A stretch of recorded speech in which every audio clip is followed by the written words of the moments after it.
What's up, all my people?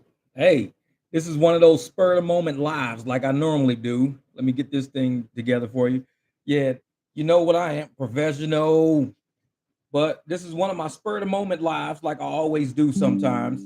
Like I said, I got up early today because I had to go to the dentist to get that crown put in. So I got the permanent crown in.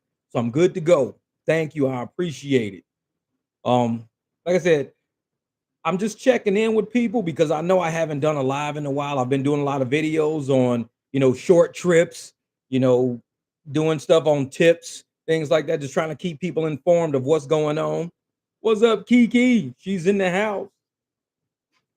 And just trying to keep people informed on what I'm doing in my market, on how I'm staying afloat, especially since ASU and AU they're out for the summer.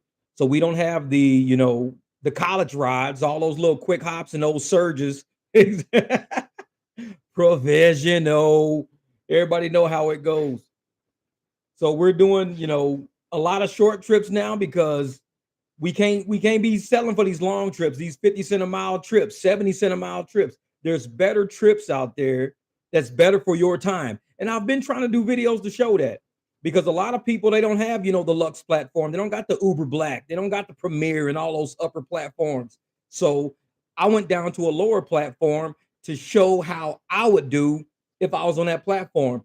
And I'm actually liking it. I mean, I'm making a lot better money than I thought I would make. I thought I would be making a lot of $2.62 rides. I thought I'd be making a bunch of, taking long distance trips for 10 bucks. I had no idea how it was going to play out. So this whole research and analysis thing, this is all new to me. So I've been out there, trying to show people this is what you do if you want to make money. You got a gas guzzle. You're driving around in a Ford, or you got a big old truck, and you don't want to be spending tons of money on fuel. Consider doing short trips. Set yourself in the surge area downtown near a college or something like that, or near a church, whatever. What up, E Love? How you doing, bro? And set yourself up for a bunch of short trips. Save gas. Because like I said, I did, almost what it was almost 900 bucks. It's like 800 something dollars. And that was one tank of gas I used on the weekend. I filled up Thursday night before I started. I did Friday night, Saturday night, Sunday, and I was on the same tank of fuel. I didn't fill up till early Monday morning when I was done with everything. I went to the gas station and filled up. So that lets you know you can get really good gas mileage if you're willing to settle on lower trips, shorter trips. Go out there, get those 3 mile trips, 4 mile trips. Don't be scared of them because everybody wants them bangers. We want them bangers. You know what I'm saying? We want that 20-mile trip that's gonna pay us $40. But Lux ain't paying like that no more. Lux is paying 30 total miles for about $32. That's what Lux is paying. If you do something like 18 miles total, you're gonna get about $19, $20. That's just what Lux is paying now. But if you drop down, do some real short hops, you're doing 3 and 4 miles, and you're getting $8, $9. And if you can do five of those an hour, just think five of those an hour, that's $45 on fare alone. Just $45 on fare that hour. And if each one of those trips gave you at least, let's say, $5 tips, that's 25 extra dollars on that 45. Now you're sitting at $70 an hour doing short trips. That's all you doing. And all people got to do is just give you $5 extra. Like, hey man, here's a $5 tip. Hey, here's a $5 tip. Every time you drop somebody off, here's a $5 tip. Those little tips add up. $5. You don't need no big old $100 tip. You get enough of those $5 tips. Guess what's gonna happen? At the end of the night, if you could bang out $70 an hour with little short hops, I mean, you do 10 hours of that. Shit, that's $700 you did in the night, and you're only using probably a quarter tank of gas. That's all you're using, a quarter tank to a little bit more than a quarter tank, because that's all I used.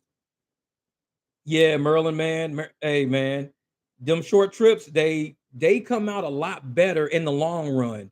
And I hope my videos show people that. Like I said, I'm always gonna make money. I'm never gonna do something to say, hey, watch how much money I waste. Watch how much time I waste.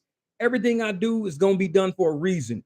I'm trying to go out there and make as much money as I can in the shortest amount of time, spending the least amount of money to do it. That's my trick. And it's a high profit margin type of riding. A lot of people like to go out there. They don't really care about high profit margins. They care about their gross. What do I make total? So they'll go bang out $2,000 in a week, but it took them 3,000 miles to get to that $2,000. I want to do 400 miles to get to $2,000. That's the trick I want to do. Anybody can drive 80 hours a week and make 2 grand. Anybody, it doesn't take brains to do that. All it takes is to keep filling your tank up and to keep going out there and driving like a madman. That's all it takes. What up, King James up in the house? See, Merlin, like I'm saying, you did a 3-mile trip, and so you probably got, let's say, $5 for that. But then you got a 20, that's $25 on 3 miles. That's $8 a mile. Who's out there paying $8 a mile? What tier is paying you $8 a mile? We got people in Minnesota celebrating. Yeah, we get $1.25 a mile. Maryland over here making $8 a mile. When you think minimum, you're gonna get minimum. When you think maximum, you're gonna get maximum. Think like Maryland. I want $8 a mile. Because if you settle for $1.25 a mile, that's what they're gonna pay you. Think like Maryland. I want $8 a mile. Let me go do a quick $5 trip real quick. See if I can get a $20 tip on that. 3 miles, $8 a mile. Thank you, Maryland. That's how it's done, man. That's how it's done. What up, Novice Bets in the house? What up, Dashing? My man Dashing. Hey, he's out there doing it too. The same thing with delivery, man. You've got to think about this stuff. There's people out there doing deliveries, wasting their time. Dashing traders out there showing y'all how to do it the smart way. Him and Kiki the same way. They go out there and they break down, they analyze, how can I do delivery, spend as less time, as less miles as I can to get the top dollar? How can I do that? Because it's not about gross revenue sometimes. It's about net profit. You can gross 2 grand, but if it's costing you 1 grand to make 2 grand, you're only profiting 1 grand. But if it's costing you $200 to make 2 grand, you just profited $1,800. The person with $1,800 is up $800 more than the person with the 1 grand up. So you got to think about profit margins. Think about how much can I make without spending a ton of time and ton of money. What can I do? That's the trick to it right there, man. That's the trick. Yeah. See, Kiki the same way. $32, 0.2 miles. When you get stuff like that, it brings your faith back into doing a certain way. You don't always need that banger, that 10-mile banger, 15-mile banger. You start looking for them little hidden gems. That 1 mile, 2 mile, 3 mile, looking for that $3 ride. Go get that $3 ride because they're gonna throw a $10 tip on that, $13 for 3 miles. That's $4 a mile you just made. And that was a $3 ride. So you got to look at some of those rides sometime and say, I need to go there, do my best, pick this up. If I can get a surge, grab a surge and then go. But these bangers, the lower tiers, the deliveries, we can get bangers out of the smallest things. And that's the trick to making this work. You don't need, everything ain't got to be $100. Everybody ain't got Uber Black, Uber Premier, Lyft Lux. Everybody ain't got that. But if you got a brain, you don't need that. Because like I said, I'm on Lyft making more than I make on Lux. You got to use your brain. Lux ain't paying me nothing but $1 a mile, $1.10 a mile, maybe even $1.25 a mile. But y'all see my videos on Lyft. I'm banging $10 a mile, $7 a mile, $8 a mile. Lux ain't paying me that. Your brain got to pay you that. Go out there and figure it out. You know how your market works. Go to them areas of high volume and just crank out 4 or 5 an hour. Because on Lyft, I could do one ride and maybe make $60 that hour. But that's not always going to happen because on Lyft, you sit around a lot. You get throttled a lot. Y'all saw my video, me sitting on a $20 surge for 3 hours. I'm sitting on $20 for 3 hours. I just gave up and went home after that. But I guarantee if I would have moved it over to Lyft, they would have gave me a ride. Guarantee they would have gave me a ride to the airport or anything else. But I was mad at that point. I ain't care. I ain't even care. Say, Kiki, where's my 10%? That's funny. That's funny. Yeah. E-Love, you right, man. Most people don't have the patience and the discipline. And if you're going to be a business person, you've got to have patience because all businesses are seasonal. Imagine like ski resorts. People be owning ski resorts for 20 years. Ski resorts only operate when it's snow on the mountain. So you got to be patient all year till the snow come. You got to have the discipline not to just sell your business. You got to find other ways to do stuff. Say, hey, over the summer, instead of skiing, we're going to do tubing. Let's open up and people just slide down the hill in tubes. You figure out ways to make money. You pivot from skiing on snow to, hey, we're going to just let people go down on wet grass. We're going to make money somehow using these big ass ski lifts. We're going to do something. So you got to learn how to pivot, learn how to move that money. But like you said, E-Love, it takes patience. It takes discipline. It takes not giving up. And some nights, y'all see my videos, I give up because ain't nobody perfect. No, there is no, we just professional. That's all we are. We professional with two V's, goddamn it. We like imported materials off the wish list. Shit. But ain't nobody perfect. Some days you gonna break. Some days I break. And I'm like, you know what? I'm done. I'm out. I'm gone. It happens. It happens. Happens to all of us. But you just gotta say, hey, I'm gonna make a comeback tomorrow. This is my plan. This is what I want to do. That's it. And yeah, Kiki, like you said, patience got you that order, and you waited. You waited for a while because you knew what to do. And y'all, I'm the same way. I'll wait. I will kick out rides all day and let other drivers take them because there's some driver that's saying, "Man, I need to get to Scottsdale because I got a scheduled ride up there or I got something going on up there." I'll let that driver take the Scottsdale ride. That passenger ain't stressing out. It's a lot of drivers out. I'm just not taking that ride. I'd rather give it to another driver who needs that, $11 for 18 miles. Because $11 is the fuel to get him up there. Now he ain't got to go on his own. He ain't got to dead mile it up there.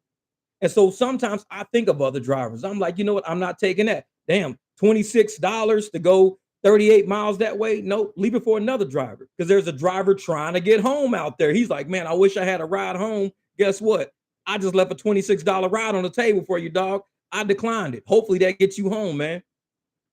And we just gotta do that. Sometimes you gotta think not about that passenger being stranded. That passenger ain't gonna be stranded. We got all drivers out here. We got saturated markets. We got drivers out here. So I'm not worried about that passenger not making it 34 miles. I'm just not taking $22 for it. I'd rather stay in my area. Get that $4 for 1 mile, $4 for 2 miles. Throw a $5 tip on there. Hopefully get a $2 surge on there. That's the trick. And you stretch out your gas like that. And if you can set them up every hour, if they keep feeding you rides and they don't throttle you down, they're gonna keep banging them rides to you. And now you got 5 rides out that hour for $9 a ride. You at $45 an hour and you ain't used nothing but maybe 11 miles. So you drove 11 miles and you sitting on $45 with tip surge and fare. 11, that's over $4 a mile on a base tier, a little tier. So you don't need Uber Black because Uber Black ain't giving you $4 a mile. Uber Lux ain't giving you $4 a mile. Even Lyft Lux ain't giving you $4 a mile. Use these base tiers to get those high dollars per mile. That's the trick. Don't worry about them long bangers. Them long bangers costing you way too much time, too much money. They taking you out of the busy zone, got you way out in left field, picking daisies and shit, and you like got to come all the way back on dead miles. So it took you out there for $20, then you come back with zero. So that's basically $10 each way, plus all the time and gas. When you could have stayed right where you was and did 2 rides and made like $20 and still been sitting right where you at. man. Kiki, Kiki with that TED talk. Hey, because I'm excited for my drivers out there. I'm excited for my drivers because these apps think they got us. They fucking think they got us. And I just sat all weekend. Trust me, it was hard not to turn Lux on, knowing it was Lux rides out there. That shit was hard. It was hard not to take some rides up to Scottsdale, hoping for somebody with a cash ride. That shit was hard. But I wanted to prove a point, and I couldn't stop until that point was proven. If I do a full weekend of nothing but short rides, trying to get surge and trying to get tip, could I come out okay? I mean, I didn't even drive a total of 12 hours. It was about 12 hours, and I made like 800 something dollars. And that's on a base tier. So don't tell me you need to go out and buy no Escalade. You don't need to go out and buy no damn BMW. You got a Prius, you got a Camry, you got a Honda Accord. You can do the same shit anybody else can do because you got a brain. So you don't need no car like that. Get out there, get them short bangers. Go out, get them $2 rides or $3 rides with a $3 surge on it with a $5 tip. Now you just went $11 for 3 miles. No tier is paying that. You went out there and earned that. That's how the trick is. You've got to go and earn this money because they ain't giving us shit. If anything, they stealing our tips. I think because I did like 26 rides in the past 2 days and got like 3 tips. Ain't no damn way. But I'm not gonna stress over that right now. I'll deal with that shit somehow. In the meantime, we got to keep trying to figure out how to keep these base tiers profitable for drivers, how to keep delivery profitable for drivers. Like I said, I wish I had Kiki's ebook that I can throw this up there, but her little QR code, because she teaches people how to do delivery the smart way. So where you don't have to be out there, burning through gas and wasting time. You getting high dollars, with low miles. There's a way to it. She just got what, $32 for like a quarter of a mile. The girl knows how to do it. She knows her shit. Trust me.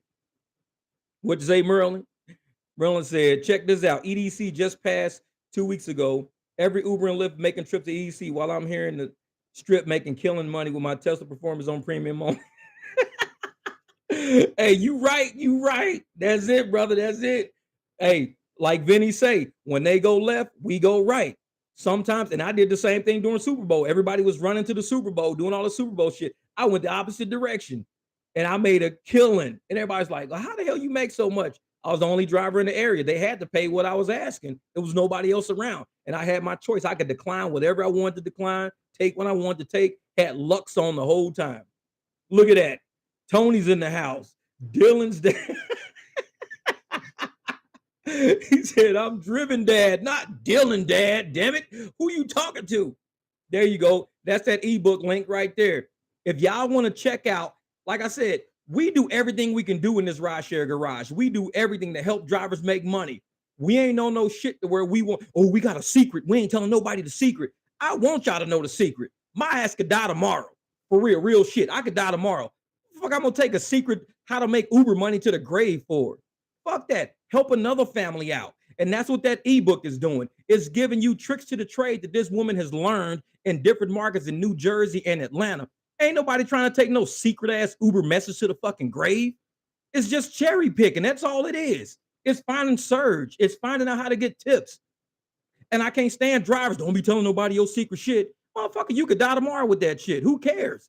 It ain't that big of a secret. It's just, how can I help another family make money? What can I do to help you make money? If you don't make money, shit, you might teach me something, Jeff. In my market, I was doing this, and this. The shit didn't work. So I ended up doing this and the shit worked. And I might be like, well, I'm going to try to use that in Phoenix. And a few of those people, I've said that before, I'm going to try to use that shit in Phoenix. Because they got some good ass knowledge. It's a lot of drivers on these channels that got great knowledge. We know we getting our asses handed to us some days. But as a team, we don't wait to go on strike together. We like, no, man, how the fuck did you do that? How'd you make that $200 in like 6 hours? How'd you do that? Oh, I did this, and this. Cool. I'm going to try that. Thanks. Good looking out. And that's how we help each other out. Me standing with a fucking poster board and some popsicle sticks, that ain't doing shit for you for real, because I got to help you pay bills today. We got bills today. I need you to download $200 off these apps today. So what can I tell you that you can go out that door today?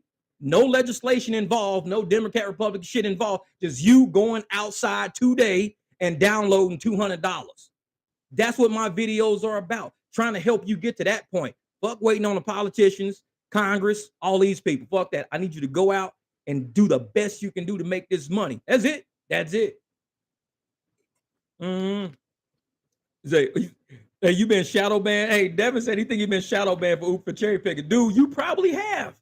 Trust me. What up, Fritz? Hey, Fritz is back in the house. My man Fritz be in and out all the time, but he be out there making that money though. He be money. Hey, Merlin, I appreciate that, brother. Hey, you awesome too, my man. I know sometimes I don't get to the comments, but I'll be making it to him though. I'll make it. And you're right, Tony, man. Closed-minded and closed fist, keeping things selfish, is closes opportunities, man. And like Juan says, it's oversaturated. And that's why I really don't care how oversaturated our markets are. There's enough money out here for intelligent people. Like I said, I leave rides on the table. Y'all see my video. I leave that shit on the table. You want a $20 ride? Knock yourself out. You want that $40 ride? Knock yourself out. James left a $232 ride to Vegas on the table for somebody. I leave rides to Tucson on the table all the time. $107, $84, $93. We leave money on the table for other drivers that have a better use for that way of making money. If I want to keep my ass downtown, I'm staying downtown. I'm not going nowhere. So anything you want, I'm leaving that shit on the table. This is a buffet. You like, Jeff, I need to ride to Cave Creek. There's one on the table because I just left it there. It was 25 miles for $32. I left that shit on the table. Because when you go up there, you ain't getting shit to come back. So hopefully that $32 carries you up, and that's $16 each way you making. And to me, that's 50 miles of driving for $16 for $32. I can't do it. So, hey, thanks, Nicholas, man. Hey, I appreciate you always in the comments, Nicholas. I see you, man. I see you, brother. You always out there, man. And like I said, ever since I started this channel, a lot of people look at the about section and it says how I want, like I help people fix cars and shit. I help people do like little small things, but I also help people like make money and just do better shit in life. Because any of us can go any day. Why are people so hard up on I'm gonna keep this a secret? Dude, just be a better human to the community around you in this whole fucking universe and share shit and hope that it comes out okay for everybody. You create what you radiate. If you radiate success to everybody, you create success for everybody. It's like the natural flow of fucking energy. You create what you radiate. When you create negativity and you radiate negativity and all that shit, that's what you get. You're gonna get a bunch of hating ass drivers hating on each other, hating on the next driver making money, hating on a family succeeding, hating on a family not being evicted, hating on a family paying their mortgage, because that's the shit you radiate.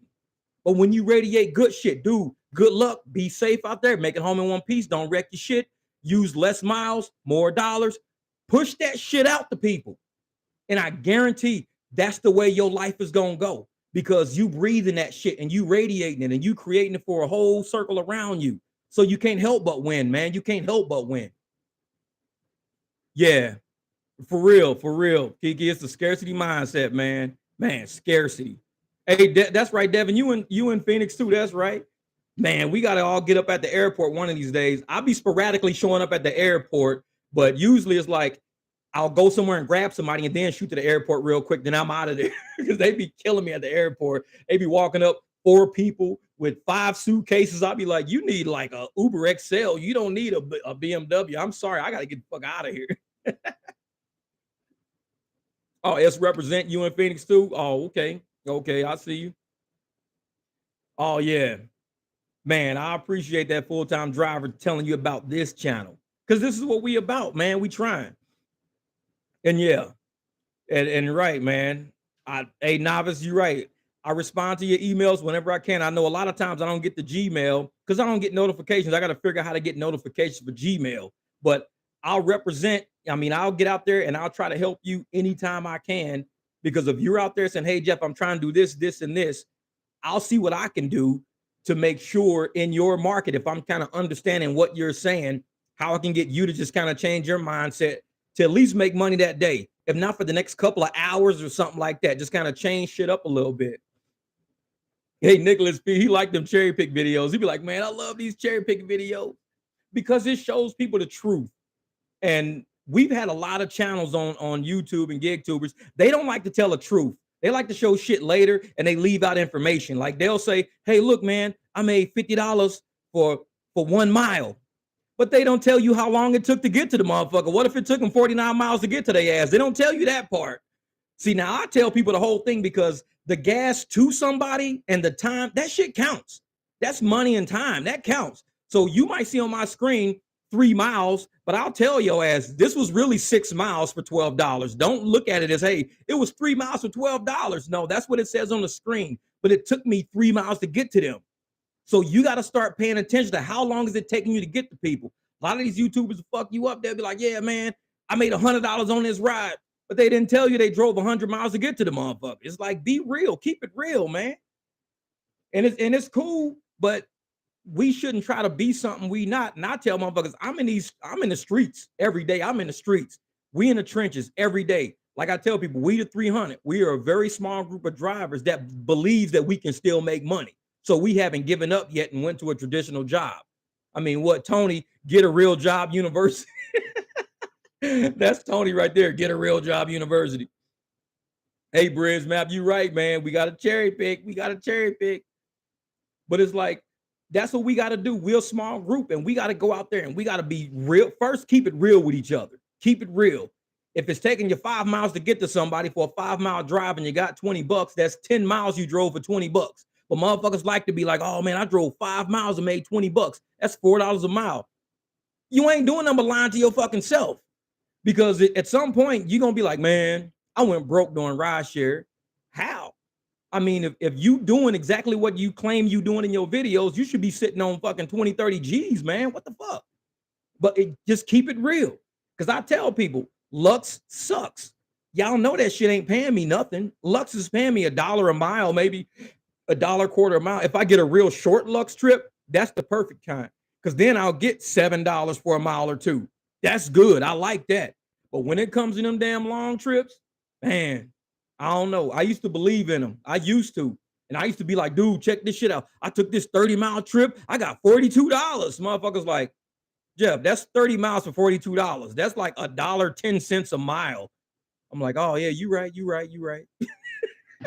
That shit is not incredible. It's really not. So what do?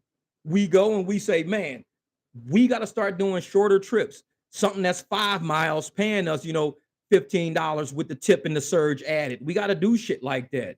And it's okay. We can do it. It's got to kick out a lot of shit, kick out a lot of it. Exactly, represent. It's clown behavior, man. Lying about that shit, man. Hey, Merlin, hey, I appreciate that, brother. I appreciate it, man. Like I said, I try to keep it real because a lot of people came into rideshare thinking everybody's gonna be making $2,000. Oh, we all gonna make $2,000. All we gotta do is just drive 12 hours a day. Cars be getting wrecked.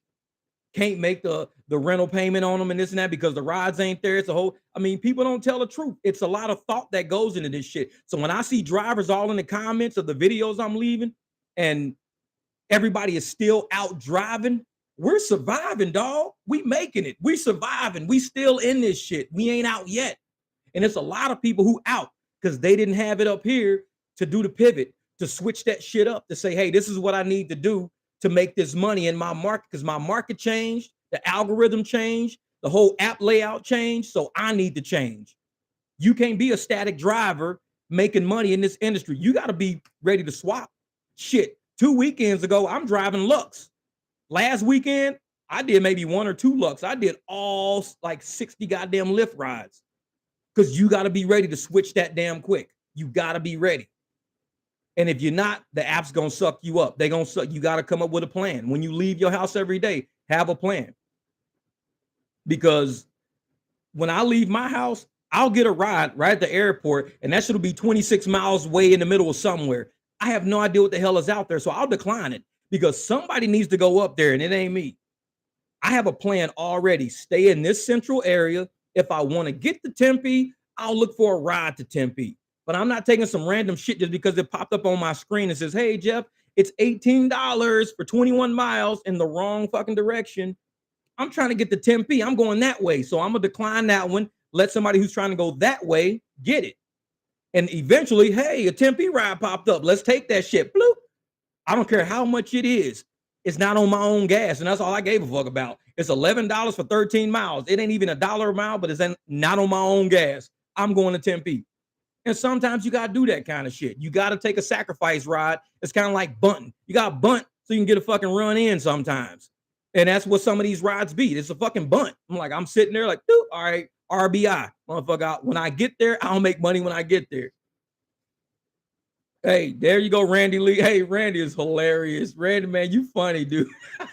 He said, I might be Asian, but I don't do math. Randy is nuts. Randy is wild, man. He is fucking wild, man. Yeah, E-Love, you right. You right. I ain't trying to be out here for 12 hours making $100. And that's what a lot of these people is doing, man. They out here banking $15 an hour. Taking these long ass nature hikes, making $15 an hour, 10 hours deep, they had $150.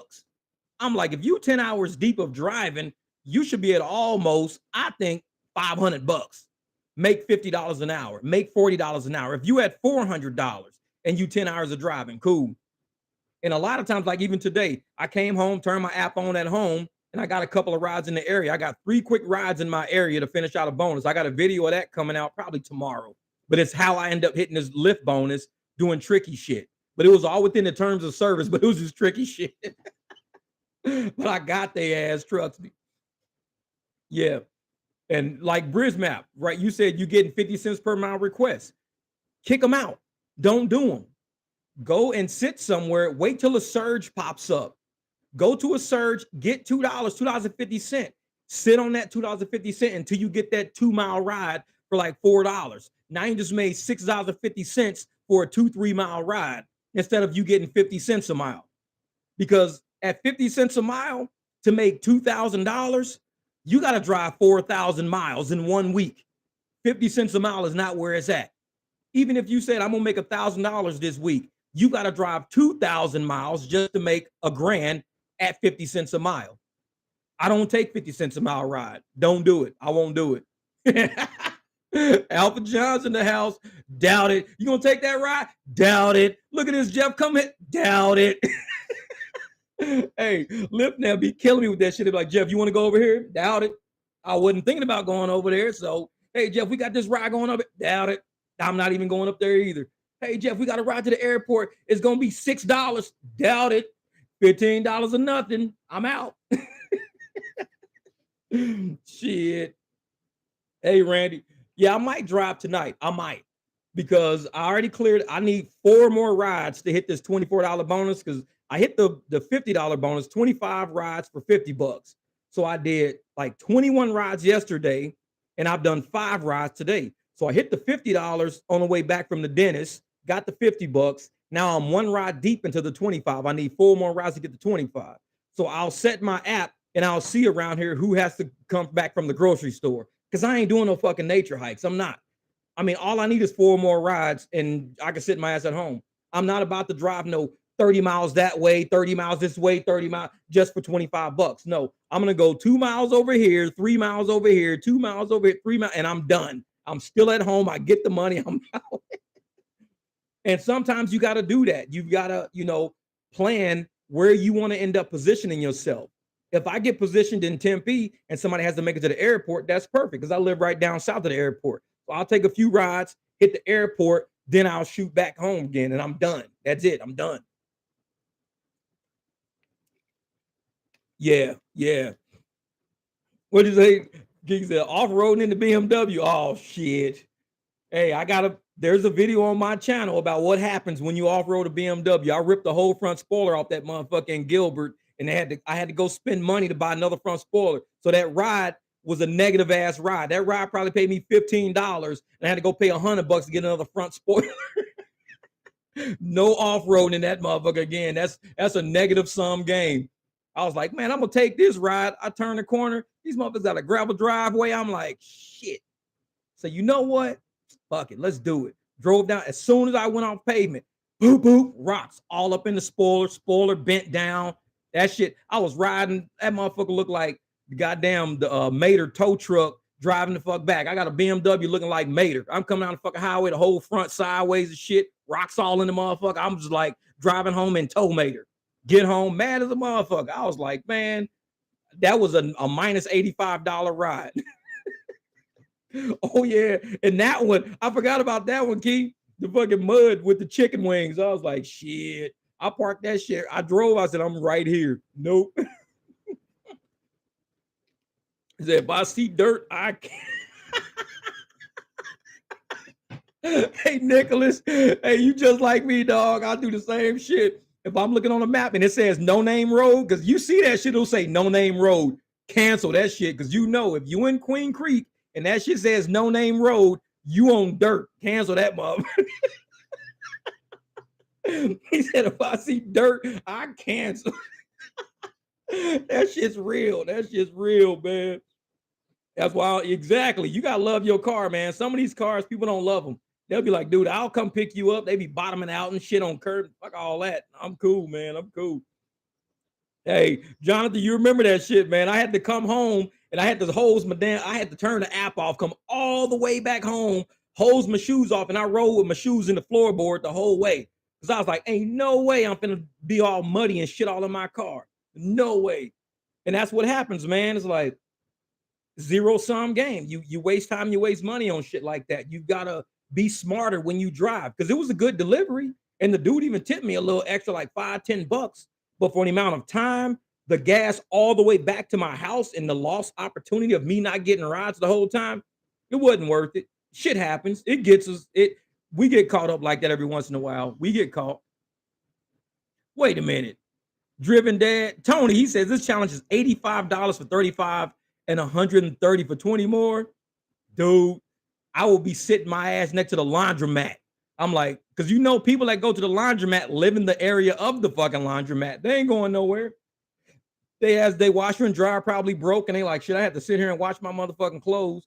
So therefore, and you just throw that shit in the back, they a mile down the road, go right back to the laundromat and sit there because somebody else is gonna leave in a minute. We just keep doing laundromat rides all day. You just got paid $200 for going 30 miles.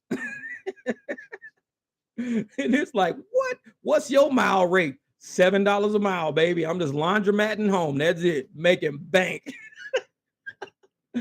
Dude, you got to learn how to position yourself with these apps.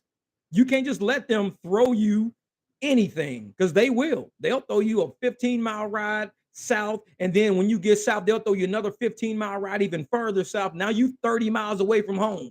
And you like, I gotta, and it ain't no rides. So you thinking, oh, it's just 15. Nope. If I see it going 15 south, cancel.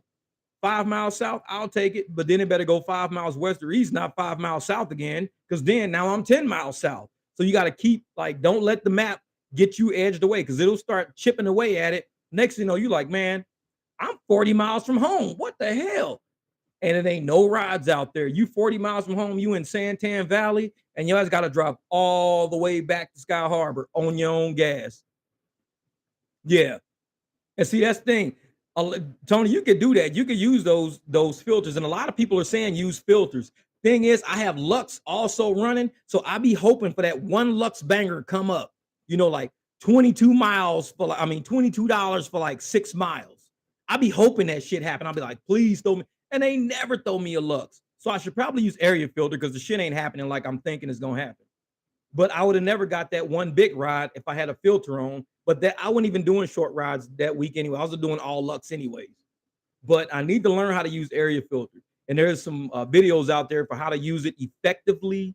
And I don't know, in Phoenix is kind of tricky because like I said, a lot of good rides are downtown. But sometimes you want to get from downtown to Tempe because there's surging there, then shoot over to Mesa because Mesa has little concerts all the time. And then back to Tempe and back. So it's like you're doing 3 stops all night, like ABC, BA, BC, BA, BC all fucking night. That's what I be doing. Like area A is downtown, B is Tempe, C is Mesa.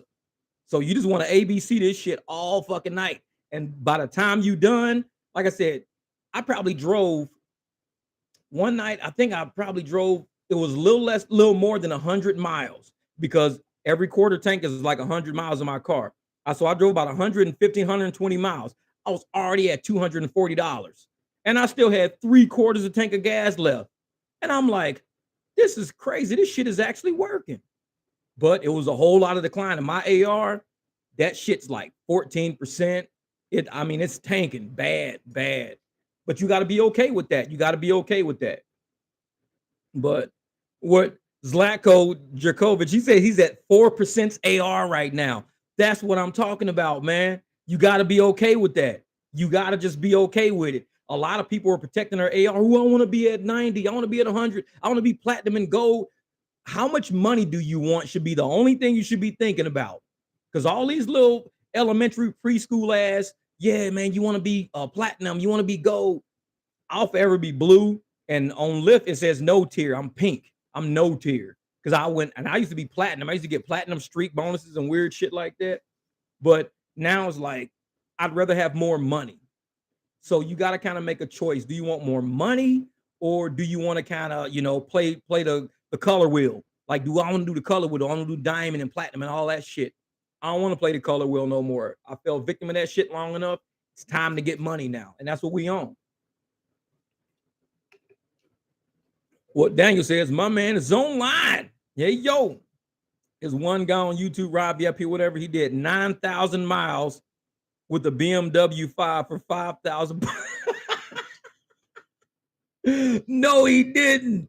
9,000 miles for $5,000. Oh, man. That's not, nah. Imagine if you can do 9,000 miles at $2 a mile. That's $18,000. From 18,000 to 5,000 is a $13,000 variance. The opportunity to make 13,000 more dollars than what you made. 13,000 is a lot of money. So when you sitting there doing 50 cents and 45 cents a mile ass rides, and you do 9,000 miles for 5 G's, you hustling backwards. Save them miles. I mean, if you want to make 5 G's, do 5,000 miles. If you want to make 5 G's, do 2,500 miles at $2 a mile, 2,500. If you say, hey, if I do $3 a mile and you go 9,000 miles, yeah, if you go 9,000 miles at $3 a mile, that's 27,000 bucks. Man, it's crazy. There ain't no way in hell somebody gonna tell me, dude, we'll pay you $5,000, but you gotta drive 9,000 miles. I'd be like, nah, I'm cool on that. I'm cool on that. Because I know I can do better. And when you know you can do better, you're gonna push yourself to do better. And like I said, y'all seen some of my videos. I'd be kind of torn with some of these rides. I'd be like, oh shit, should I take this one? Damn, that looks good. Damn, that's real. But then I have to think in my head, Jeff, you want to be here. The next ride is going to keep you where you are. It's going to take you around the corner so you don't leave. So that little $7 ride, $7 for like 5 miles north, that little ride is going to sit there because you're going to find a $5 for 1 mile is going to leave you right where you are. And now you got $10 instead of $7 for the same distance. You got $10 for the same distance instead of $7. So I'm $3 up. You keep doing that shit every night. You keep going up and up, being better than what you thought you could have been. Eventually, you're gonna be turning a really good profit.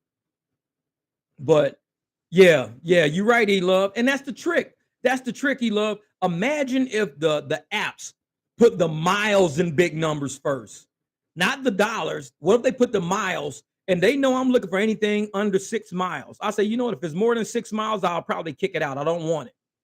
So if they put 32 miles on there, I'm kicking it out immediately because it's 32 miles. If they put 19 miles, I'll probably kick it out because it's 19 miles. They say 6 miles, I'll probably take it because I'm in a surge. It's probably a good payment. 6 miles, I'll probably make about $11. I'm good. But what they do, just like E-Love said, they will throw that big ass number up there, $28. And you've been looking at $3 all night with a surge and a tip. You've been looking at $6. You've been looking at $7. 28. Oh shit, $28. Taking that. $28 at 50 cents a mile. You're going like 56 miles away. You be like, dude, and even if you chop that in half, even if you had to go $28 to 28 miles away, you're not going to find a $28 ride bringing you right back.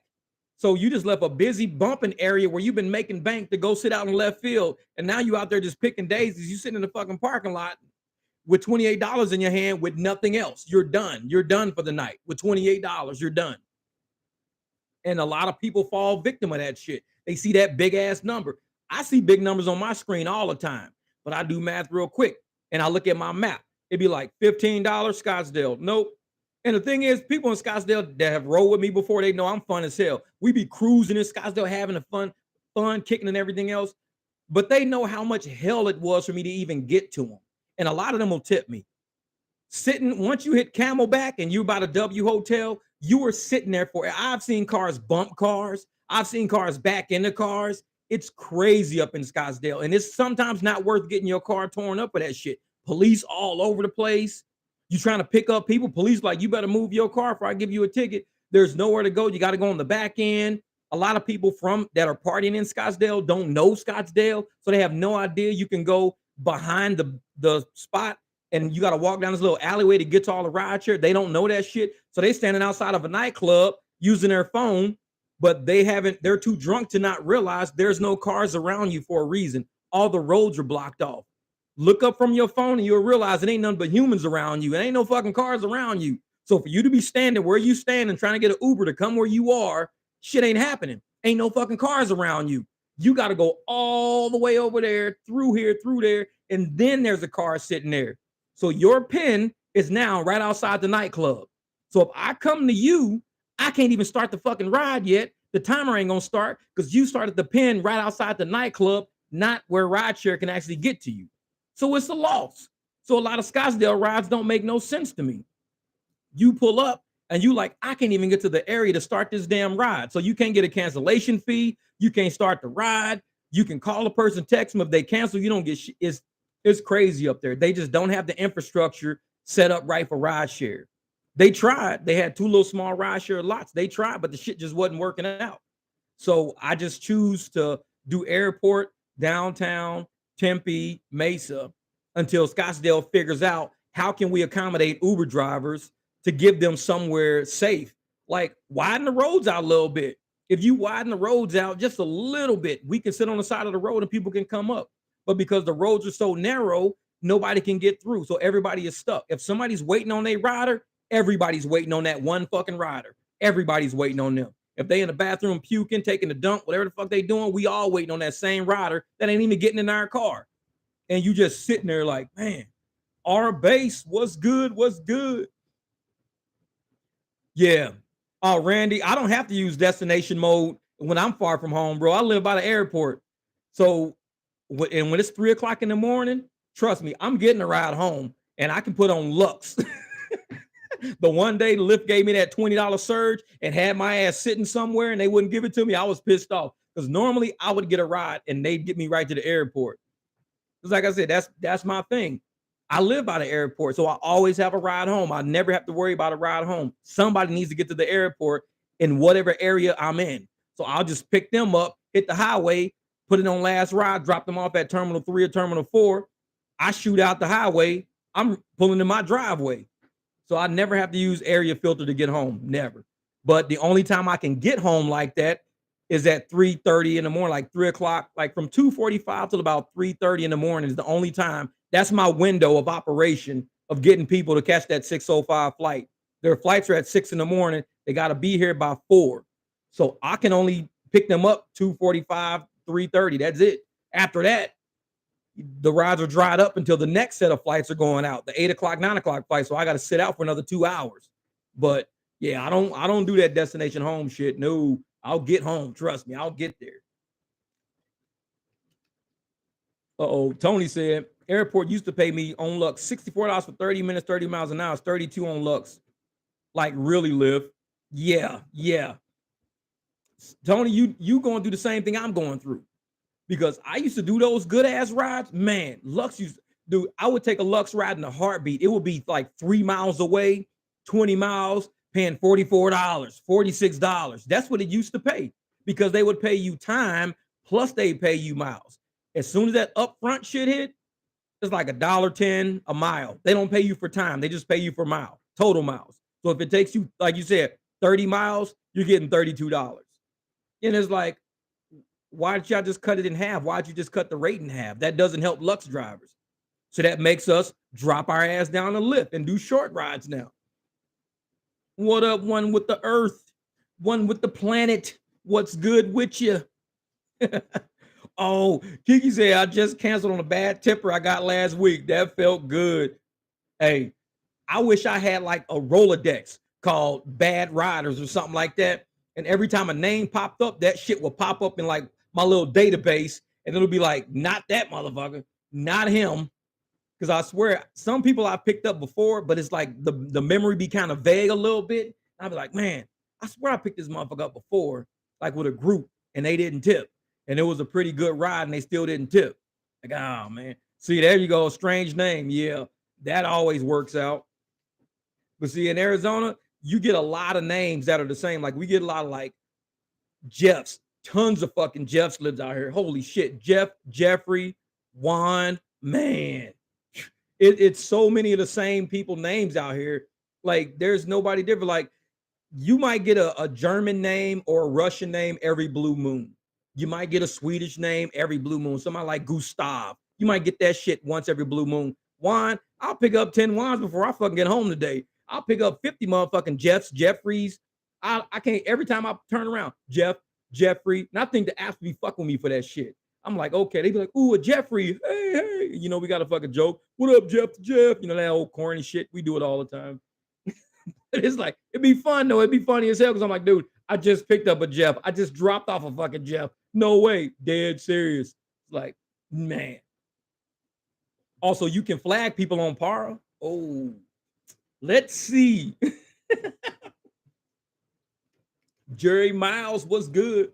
Hey, Tony, I bet they do. He said they send me Tony all the time. Dude, I think they do that shit on purpose. They be messing with us. They be like, yeah, let's send him to pick up somebody with his name. Ha, ha, ha. Like, it's fucking funny and shit. Exactly. Kiara's not a common name. If you pick that up, like, wait a minute. Somebody name you Kiara? Hell no. Block Shaker said, I was at 4% and I went down to 2%. Now I'm up to 5%. Hey, Block Shaker is he's starting to get some better rides. He went from 2% to 5%. You're getting better rides, apparently. Man. What, Beast More? He had a trip for 72 miles pop up, and Uber wanted to throw $52. What? $52? Dude, that's 144 miles total. Because that's 72 miles there. If they don't give you shit, you got to come back. They should at least throw you like, hey man, 72 miles, we'll give you 120 bucks. 120, and hopefully you can find a way back. You would have took that shit because I'm like, it's only $20 short than $1 a mile if it was 144 back for a round trip. I would have took it. 120 for 70 miles, I would have took it. But 52 for 72, nah. They gotta think about it. We gotta come back home. We don't live where they sending us. And that's why all the Tucson rides and all the rides down to Casa Grande and Maricopa, I leave those for Frank and Shane because they come up here and work all the time. So for me to take a ride that I know they're up here working, because sometimes they'll text me. So I leave as soon as I see that shit, I decline it because it might be something they're looking for. So if all the Phoenix drivers just keep kicking that shit out, then one of our homeboys down in Casa Grande or Tucson will see that shit, and that's their gas home. That way you don't have a Phoenix driver stuck down there and a Tucson driver stuck up here. That shit would make no sense. Now you got two driver families screwed up. It's like, forget that. No, Q man, $44 to Payson? Hell no. That's straight up 87. Man, ain't no way I'm going up 87 for $44. Dude, nope. I wouldn't even take $44 to go to that Fort McDowell casino on the way to Payson. I wouldn't do it. It's like, hell no, because then you got to come back. Like, forget that. No. That's a long way to go, man. Oh, Juan said, I'm barely getting anything. Juan, what market you in, man? Because I see you in the comments all the time, but you never tell me what market you in. Because we probably got somebody in your market that could probably help out a little bit. Yeah, exactly, Tony. We're going to Airbnb each other's houses out. Be like, dude, I'm down here. I'll Airbnb you. I'm at your house. All right, cool. I'll stay at your house. Motherfuckers, you got to feed my dogs, though, man. And they like treats. They'll be all over your ass. They will not leave your side. They'll be 2 feet away from you at all times, waiting on you to give them a treat. And when you give them a treat, that's your time to make your break. Give them the treat. They'll go do their fucking thing, and you hightail it out of there. But if you don't give them a treat, they on your tail. They looking at your ass like, dude, you forgetting something? What's good, man? What's good? Yeah, exactly. Camp out in Tesla, Tony. Shoot. Aura base. I just had to deliver 15 cases of water from Albertsons. That was something. I had to carry up 3 flights of stairs. I'm not weak, but damn, my arms don't work very well. Yeah, exactly. That shit happened to me one time when I used to do those deliveries at Walmart. Lady had about 2 cases of water and about 4 of those 12 packs of like Cokes and Sprites and everything. Man, it was rugged. And then it was an elevator, but the elevator was taking forever. So I said, I'm gonna use the steps. Bad choice, but I did it anyways. But I had to get the fuck out of there. I had to go. It's like, I'd rather not wait on this rickety ass elevator that's taking forever. I'm just gonna use the steps. Hey, Juan, if you in South Florida at Fort Lauderdale, see, that's where Vinny and Ron, they're down in that area, and they do a lot with scheduled rides. Go look on Vinny Cuz channel. There's something about scheduled rides because he showed me some shit that I've been using these guys for 3 years and I never knew it. But there's a way on Lyft you can get to scheduled rides when you open up the panel and it shows you all these scheduled rides in there. I didn't know that. So I got to figure out a way, maybe next week or later this week, I'm going to try to do some scheduled rides. I'm going to open that panel up and pick some out of there. But go check out Vinny Cuz channel. He's a scheduled ride like guru.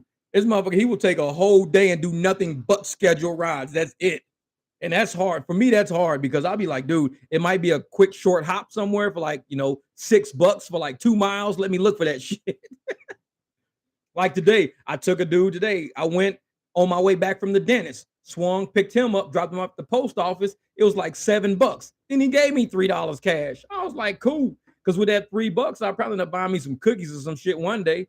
But it's cool. I love when people do that. They'd be like, hey, here you go. Here's a couple of dollars. And it's just appreciation because that's a couple of dollars I don't have to spend now when I'm out late night and I might want some cookies or I need some sugar to keep me fucking going. Passengers like that take care of you. They say, hey, he just bought you some fucking cookies to keep your ass going. Here's $3. Appreciate that kind of shit. Yeah. Hey, one with hey, I've been in the game since what November of 2019. And I started driving with a Jeep. I started with a Jeep Wrangler, a stock Jeep Wrangler on like little 285 tires. And so I had much better gas mileage with those. Went to 35s, was getting horrible gas mileage. Then I put a supercharger on it and was getting better gas mileage. And now I got 37s on it and I'm getting worse gas mileage. But when I first got into the game, because I live in such a good market, I took a 60-month loan out to pay off that Jeep, and I paid that shit off in like 24 months. And that was as I was building the Jeep at the same time. But it wasn't me. It was the market was supporting me like that. That's when, that was back in 2019. That was during the pandemic, when the pandemic first started in 2020.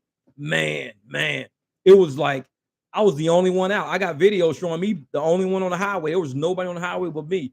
So every ride, even on UberX, every ride was paying very well. It was surging like crazy everywhere you went.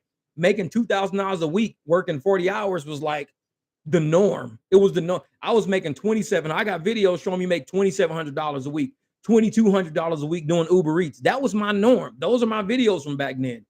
But now that's not the norm. If I can clear 1,200, 1,300 a week, it's good. So to go from 2,700 a week as being almost the norm, 2,200 a week being the norm, down to 1,300 being like a really hard fuck, that tells you how this market is going. Yeah, so you started in November, man. He said now, or says now you better get nitrous. God damn it, I'm gonna get nitrous. After the nitrous, I'm putting the jet pack on the back of that motherfucker. After that, I'm putting Willy bars on that shit. I'm building that Jeep for delivery, god damn it. I'll be there in 5 minutes. Like, motherfucker, you are 30 minutes away. I'll be there in 5 minutes. Like, how the hell this motherfucker say ain't gonna be there in 5 minutes? Right in front of the house. Like, damn, motherfucker, ice cream's not even melted. Motherfucker, you better get some nitrous. Yeah. He said propellers and shit, man. That motherfucker take off propellers, flapping and shit like, motherfucker, let's go. This Jeep is built. Motherfuckers, they like, man, what kind of Jeep is that? It's an Uber Jeep, goddammit. This is Uber Jeep AZ. It ain't shit I can't deliver. Motherfucker, if you up in the tree, I'll bring you a motherfucking bird egg. I'll deliver that shit. I got propellers and wings on this motherfucker. It's like, shit. Uber Jeep AZ, goddammit.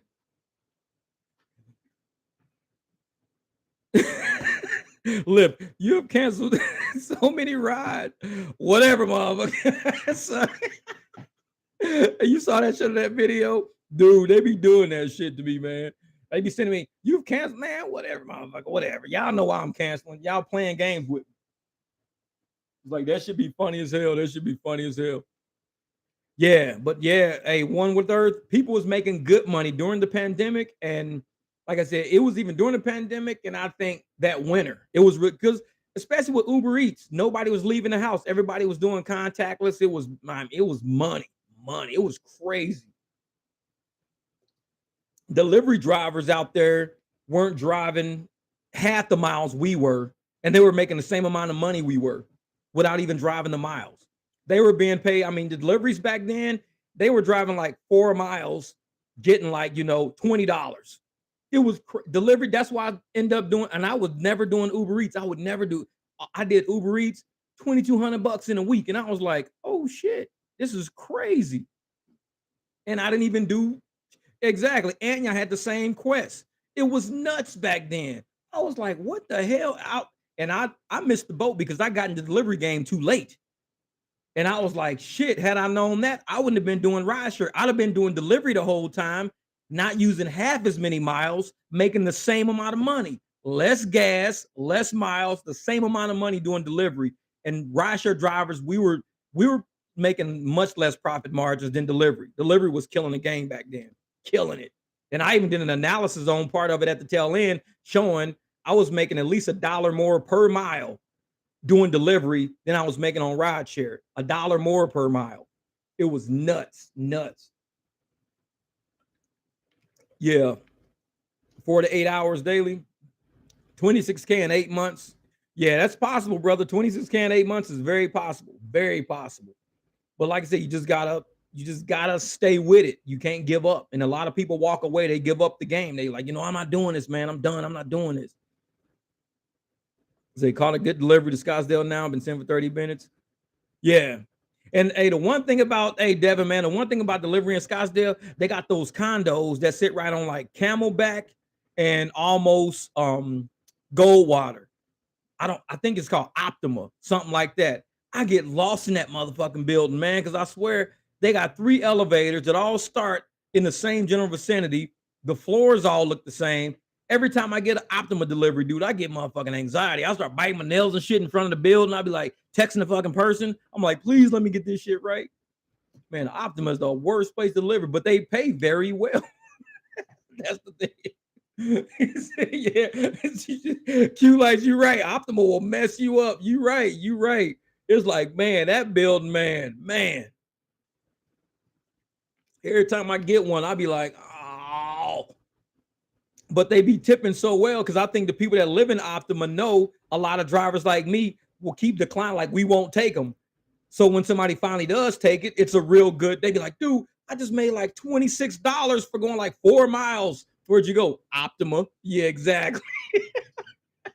It's like my ass. I be walking around the building and shit, taking the elevator up, elevator down, elevator up, elevator down. Like, damn, where the fuck is this dude at? Damn, he was up the first elevator. Go up the first elevator. There it is. It's like, dude, you went up 2 or 3 elevators and you was there the first time. But it's that confusing. That's how confusing Optima be for me, man. I'm like, I can't do Optima. It's like, nope, I'm out. I'm out. Yeah. I have collected so many screenshots. I've been driving since 2014. Total number of 32,000. Dang. The money we making now, we need to make 60% more. And now, yeah, you're right. I believe it, man. I believe it. Because, like I said, I remember, in a week, it was easy to make. I even got videos showing me making 1,500 in a weekend, almost 2 G's in a weekend, just working Thursday to Sunday. I wasn't even working during the week. I was still damn near covering 2 G's. Now, shit, if I work every single day, I might make $1,300. And that's just working my normal schedule. Like I said, I'm not doing no 12-hour days every day. I'm not that dude. I'll do, 8 max. I'm maxing out at 8 because that's enough. And I'll do a little bit in the daytime, take a break. Like right now, I'm taking a break. I did rides earlier today. I did those 4 rides. I'll go back out and I'll close out that $25. But that's all I'm gonna do for today. I just don't see the benefit in 12 hours a day for 7 days a week.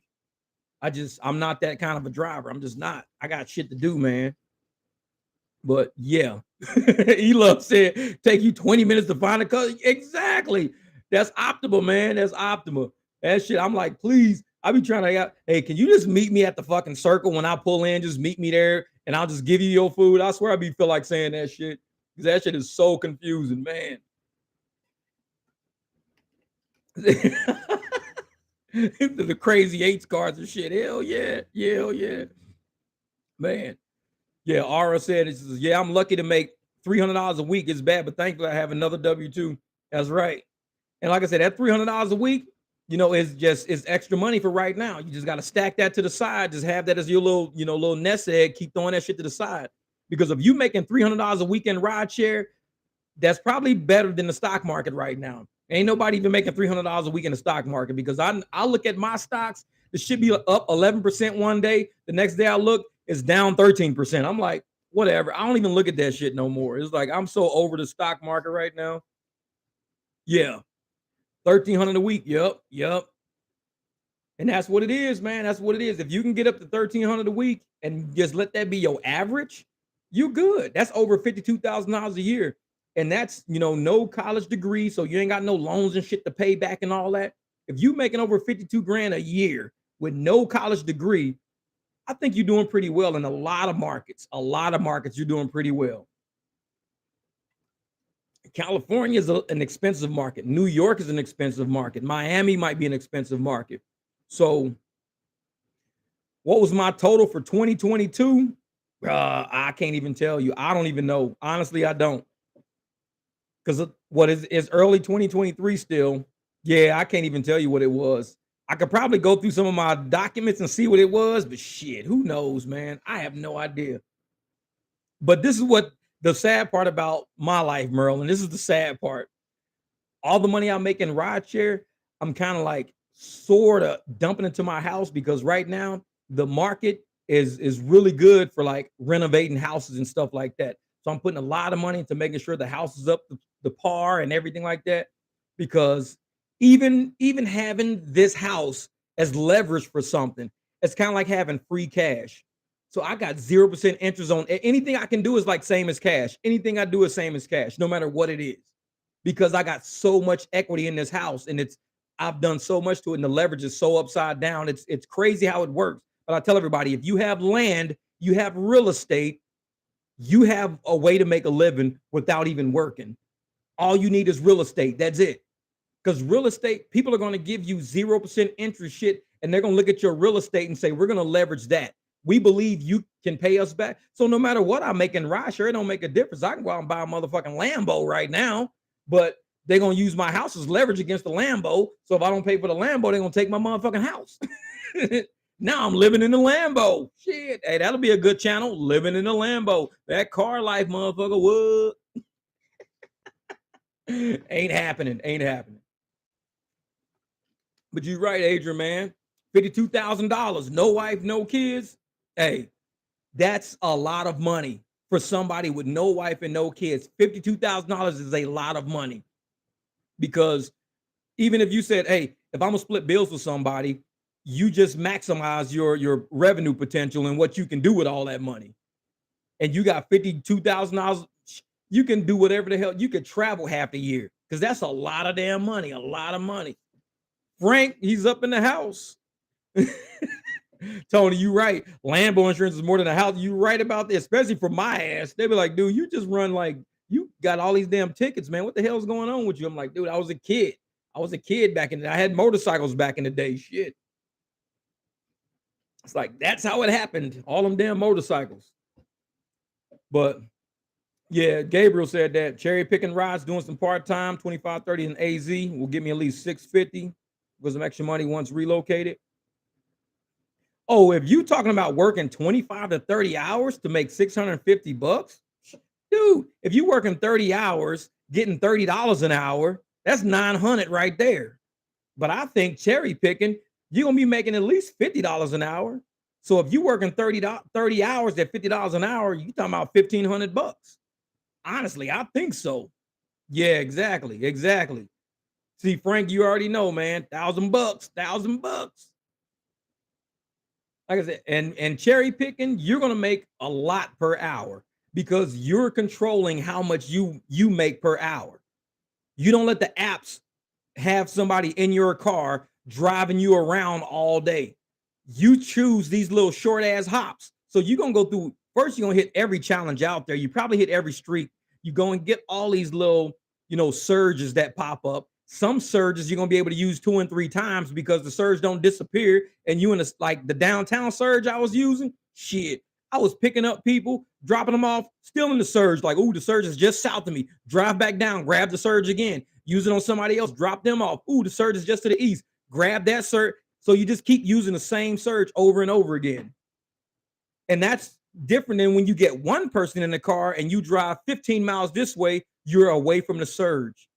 So to get back to the surge, you got to drive all the way back, or you got to hope they pop up one near you. But when you got a busy area like downtown that's got a surge that you know is going to sit there for like 20, 30, 40 minutes, oh, you better do as many short rides as you can because that's an extra $2 and it's going to keep bumping up to $4. It's going to bump up to $7. Then it's going to drop back down to $4. You right, Tony. Those are the times you use that area filter. When you see that there's a surge in the area, it's a symphony just let out, a concert just let out, do not take no long rides because that one long ride is going to pay you $20 to get to where you got to get to. But if you can get these people from the symphony or the event to their hotels or to their car where they park their car far, like they didn't want to park near the event, so they park like 3-4 miles away from the event. That's what you're looking for. You waiting on them people because you're going to still be in the surge. Use that area filter, like Tony said. Use your area filter to not get you out of that surge, and you just keep using the same surge over. $3 on every ride. And that's better than most of these quests. A lot of quests ain't paying you $3 per ride. If you got $3 per ride on a surge, $4 per ride on a surge, $6 per ride on a surge, there's no Quest paying you $6 per ride. So that surge is your Quest that you just made up for yourself by using area filter. Like me, I had to manually do it because I was screwing around trying to get a Lux ride out, but I stayed in the downtown area kind of knowing do not take shit far away from the surge. And every time I try to get a ride, what did I do? I just dropped down, grabbed the surge, dropped them off just north, drop back down, grab the surge. And I was always like a few blocks away from the surge when I would drop them off. I'd be like a couple of blocks out, hurry up, go grab that. And sometimes they'd expand the surge that suck me back into it. Now I'm cool again. I would throw Lux on sometimes to make sure they didn't hit me with a ride until I got deeper into the surge. I throw Lux on because I knew they ain't gonna give me no ride, not with Lux on. So I throw that motherfucking Lux on, get back down to the $4 or $5 part of the surge. Bam, turn it back on lift real quick. 2-mile ride, $5 on top of $5, 10 miles, $2. All right, let's keep doing this shit over and over again. And like I said, and just like what Sonny is saying, what filter is going to do if there is only 10 rides short, 100 drivers are waiting. What about the long rides? Eventually, you're going to take it after you realize the amount of times you waste. No, forget that, man. There's no way you're going to make me take a long ride out of a surge. No, especially when it's downtown, Friday night, Saturday night. Drunk people in Phoenix can't drive because we have a zero tolerance rule out here. You can't even have one beer and drive. You can't. If you have a beer, 2 beers, and you get pulled over, you getting a DUI. That's $10,000. People are not even gonna drive their car 3 miles, not for no 10 grand. They're gonna say, dude, I'm gonna drive my car 3 miles and risk $10,000. I tell you what I'm gonna do.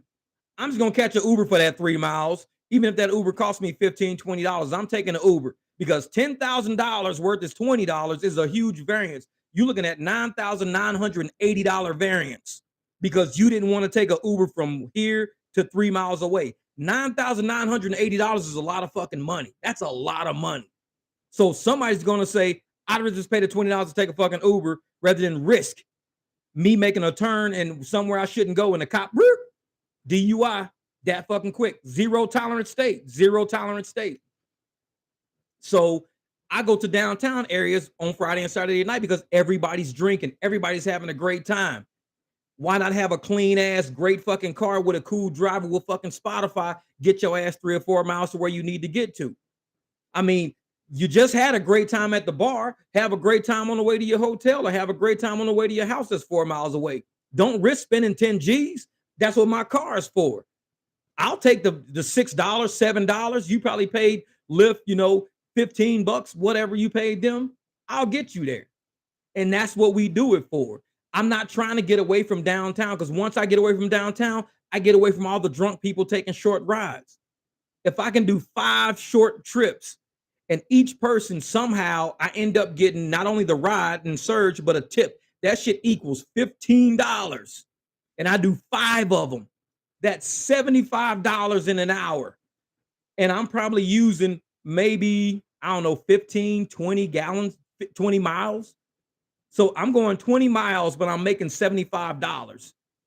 A long ride is not paying me that. They're not paying me that ratio. So when you look at long rides, you're looking at a ratio of $1 per mile. That means a 400-mile tank on mine, I'm gonna make $400 out of that tank. If I do $3 per mile on a 400-mile tank, I'm making $1,200. $1,200 versus $400. There's an $800 variance right there. That's an $800 variance all because I chose to stay downtown versus taking long rides. $800. If you do that shit 10 weekends in a row, that's 8 G's in 10 weekends. Because you're looking at 800 times 10. 8 weekends, 10 weekends I chose. 10 weekends ain't nothing but like what, 2 months? So I made an extra $8,000 in 2 months just by not leaving downtown. That's the way I look at it. It's like I'm not leaving downtown because I'd rather take my chances on seeing how close I can get to making $3 per mile. Because at $3 per mile, like I said, 400-mile tank, you at $1,200. If I do $1 per mile with my long rides, I'm at $400. $800 variance, 10 weeks, 8 G's. I could use 8 G's. I could really use 8 G's. So I'm gonna see what I can do to make that $3 per mile. Even if that means I gotta sit in the parking lot and fucking hang out and listen to Spotify. I mean, I'm always finding new songs and new artists and shit like that. Like I go through my list all the time. I link artists to other artists. I see who's featured on the fucking song and shit. I be finding some good ass music. So when somebody get in the car, they be like, "Oh shit, dog, I didn't know you played these motherfuckers. Oh, dude, what you know about this?" I'm like, dude, I know about this because I be listening to that shit. So I go through a whole lot of music, and people be like, "Man, shit, here you go, bam, $10 tip, dog, because you had the cuts, man. You had all music up in this motherfucker." And that's what I do. I'm perfecting my craft of customer service by going through fucking Spotify. I can find out what emo people like, what hip hop people like, what motherfucking Bonnie Raitt listening people like.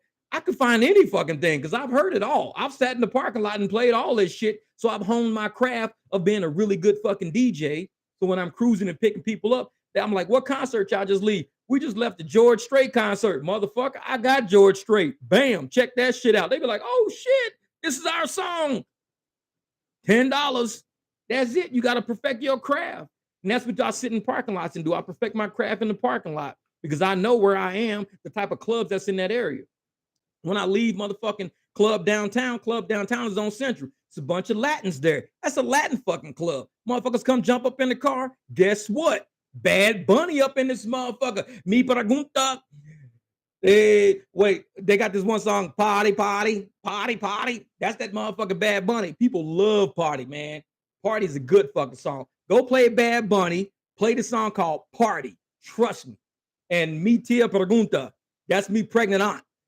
Play Mi Tia Pregunto. You play that shit. Trust me. Everybody in the car gonna fucking be jumping. Go find Bad Bunny. Mi Tia Pregunta. You gonna love that shit. And everybody in Arizona loves Bad Bunny. So when I'm bumping Bad Bunny in the fucking car, oh, trust me, that's a $15 tip, guarantee. Shit, girl gave me 20 last time. She was sitting in the front seat, $20 fucking tip. They love motherfucking Bad Bunny, man. And that shit, I cruise around listening to Yo Soy El something. I can't even think of it. It's on my fucking phone, but it's a Yo Soy El Novi or some shit like that. Man, that song is the fucking cut.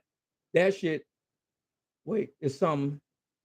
It's the love done. I don't know what the fuck it is, but I'll play that shit. Yeah. Is it play Tay Bote and thank me later? Hell yeah. Bad Bunny was in WWE. Hey, Frank, what'd you say? Randy said, link your Spotify, bro. I need your playlist. Man.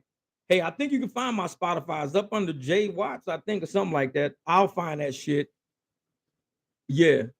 Tito mi pregunto, something like that. TD, yeah, Gabriel, you know what it is, man. It's my pregnant aunt, something like that. You know what it is, but it's a good ass song. That shit be bumping, man, bumping. Adrian said, "Did you get all your cars from doing rideshare?" No, because I had the Escalade already. The Audi didn't come from rideshare either. So the motorcycles didn't come from rideshare either. The rideshare only end up getting me the Jeep and it got me the Beamer. That's it. Because those are my business write-offs.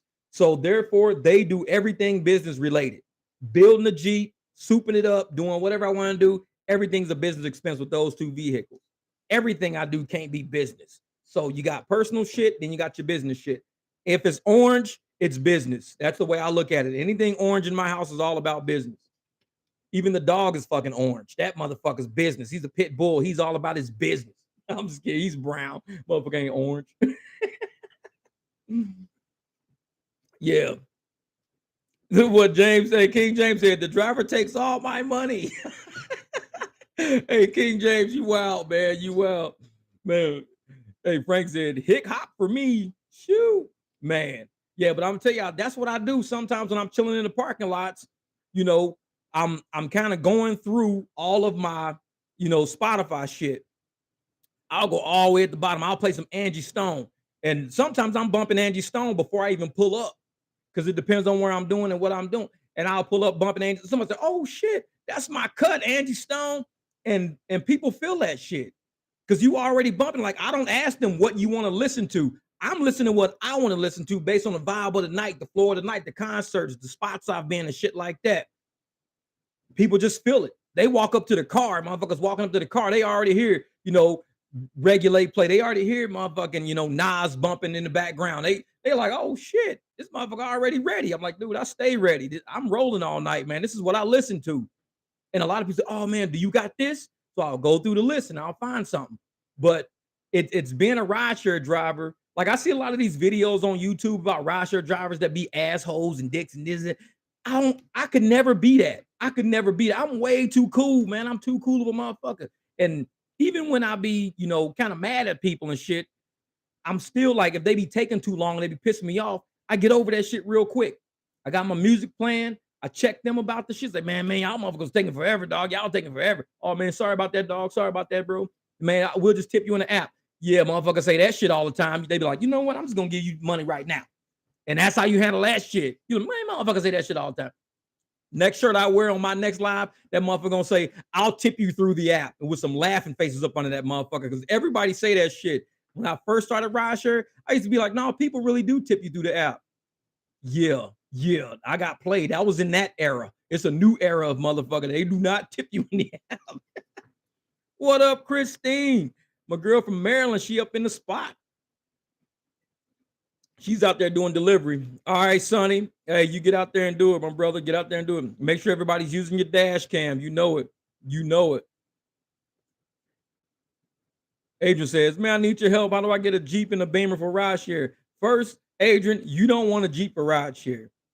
To get a Jeep for rideshare, you got to be in a market like downtown Phoenix to where you do nothing but short trips because you're going to go through a lot of gas. So you're going to need to either do delivery with it or do very short trips. Long trips in a Jeep do not work because you're going to burn through a lot of gas doing long trips. It's all about the party areas. I use the Jeep for ASU. That's why a lot of my videos, you see a lot of ASU students in my Jeep because I'll go over by ASU and just cherry pick fucking rides all day. I'll take somebody from a club to a Walgreens or home or this.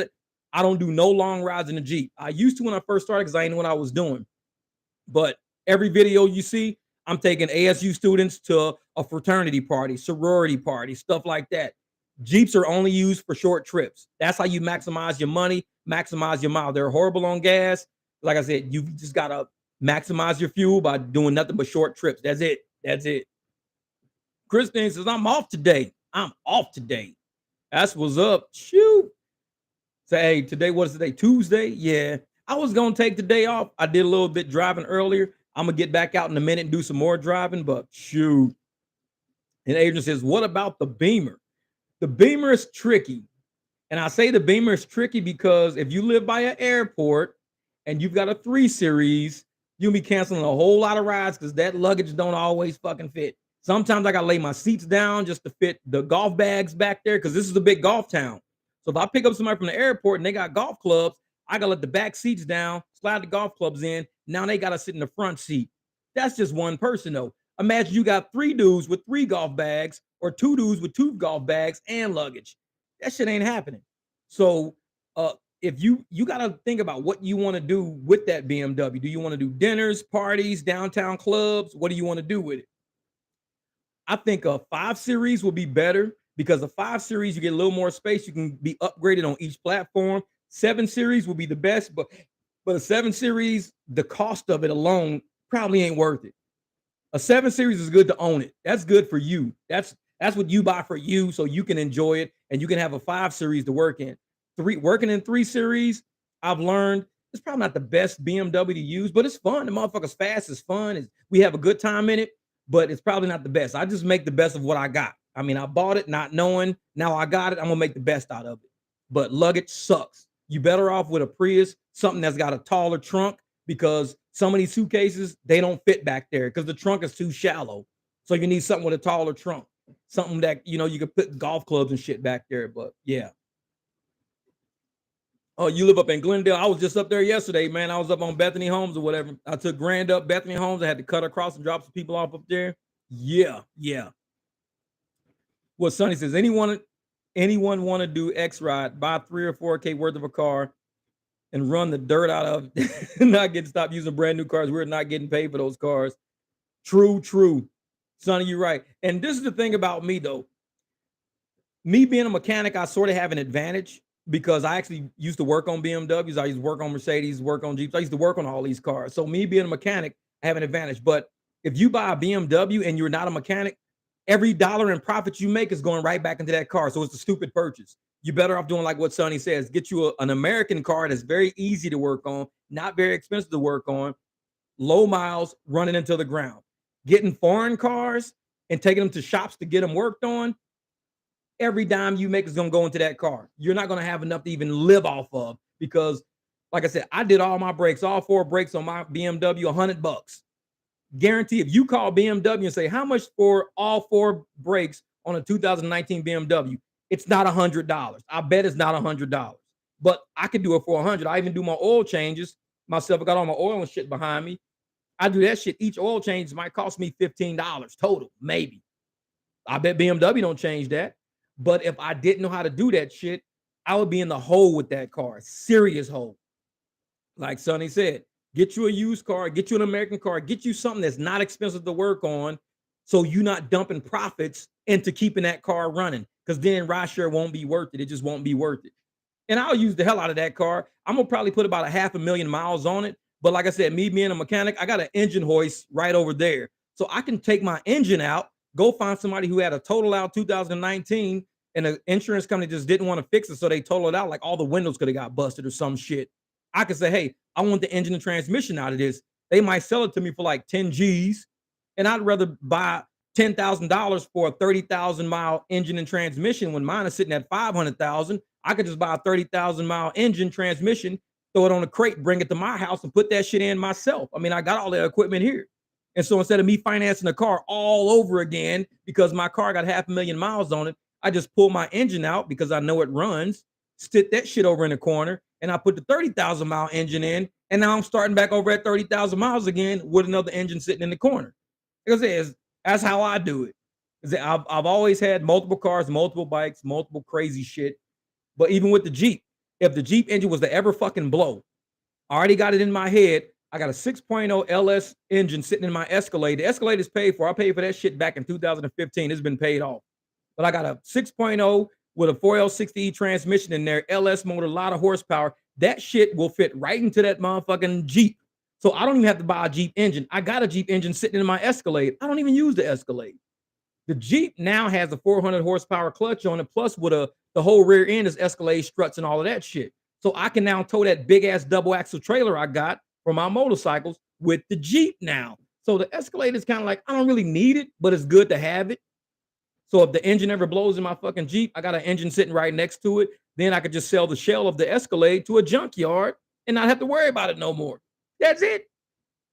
Hey, Tony, you think I'm joking. Dude, there's a dude with a 3 Series BMW. He's got an LS1 in that shit. He started that damn, I was like, it shook the whole building.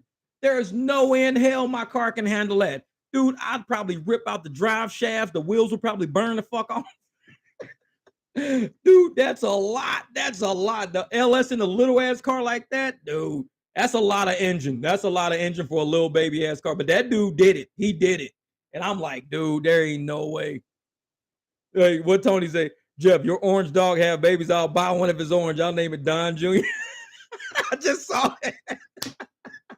They be like, what's that dog name? DJ. That's Don Jr. Like, what? He's an orange dog, man. He's the orange man's dog. Dude. No, that's funny. So you have to do more content with the Audi. I love Audi so much. Yeah, now that's an Audi. Hey, R, I'm gonna tell you about this Audi. This Audi is a 2000. I had the 2012. This is the 2015. This is the 3.0 supercharged. You don't find the 3.0 supercharged anywhere. The 2012 was a 3.0 supercharged, got wrecked. So I bought the 2015 3.0 supercharged. It's got the peanut butter football leather interior. Car is crazy. Car, it's got about 80,000 miles on it, probably. I think you're around 80,000 miles on that one. The BMW has about 80,000 miles on it. So that car, it's a V6 and it's lightning. That car is lightning. That's all I can explain it. It's lightning. That car is lightning. It will, and it's all-wheel drive. So I think that motherfucker will eat up pretty much anything on the street. That car is like, whoa.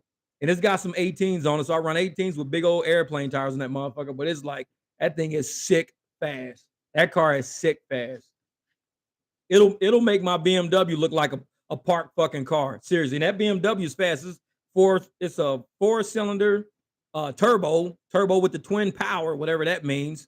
But man, that Audi will leave it looking like it's parked. It'll just leave that shit in the dust. It's like, man.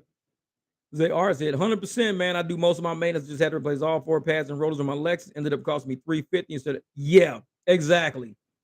You've got to, man, you've got to learn how to do your own maintenance. If you're in Rideshare, you're on YouTube anyways, you might as well find some channels about how easy it is to work on your vehicle. Because a lot of people don't realize how easy shit is. They be like, oh man, I gotta replace the alternator, but I got an alternator video for my Jeep. There's people who replace alternators on their Jeep and they're commenting about it. Never thought about even working on their Jeep. They watch how easy it is because I do my videos. I try to do my repair videos. I aim the camera at the actual repair. You don't really see me that much, but you see the bolts I'm on. I explain each bolt. I explain where the bolts are. I show the whole engine into relation where shit is because I want people to be able to just walk up to their car and be like, okay, these are the 3 bolts he was talking about. Sometimes I look at videos and the motherfucking camera is like on the bolt like this. It's like all the fucking way up. I'm like, back up.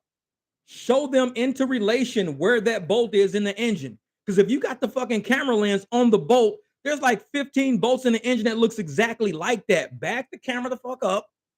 Show everybody this is your whole engine bay and point to the bolts. These are the bolts I'm talking about. This one, this one, this one. Too many videos out there just don't do it right. And you know, I'm all for mechanics trying to help out other people, but you got to look at it as you being somebody who's never worked on a car before, saying, I want to work on my car, going to YouTube and saying, I'm going to look at this video to see if I can work on my car. So I always show my tool list up front. I get me a socket, I get me a 10 millimeter, 13 millimeter, I get a 17 millimeter crescents, get you a pair of vice grips, get you some wire snips. I show everything up front as I'm using it. And I say what size the tool is as I'm using it. Because a lot of times people, they make videos as if we're all mechanics and we all ain't mechanics. Some of us have never even touched a fucking car, but when you down to your last motherfucking dime and you need your car to work, you can't just take it to a shop. So I set my videos up to say, hey, go to AutoZone, give them the year, make, and model, tell them the last of your VIN or whatever the hell, get the alternator, go back home. This is how you do it. That's it. Tony is stupid. He said, these nuts. Got him. Like, dude, which nuts you talk about? These nuts. Tony is stupid. Only he would think of some shit like that. I'm sitting there talking about the car, man. Take the shit serious, man. I'm trying to educate some shit. And this motherfucker's in the background like, these nuts. He's like them kids in class that be fucking making everybody laugh while the teacher's trying to explain some shit. Teacher be like, what did I say that was so funny? It's fucking Tony in the back. These nuts. Tony messing with people, man. He always must. He's wild, man. Tony wild. He is wild.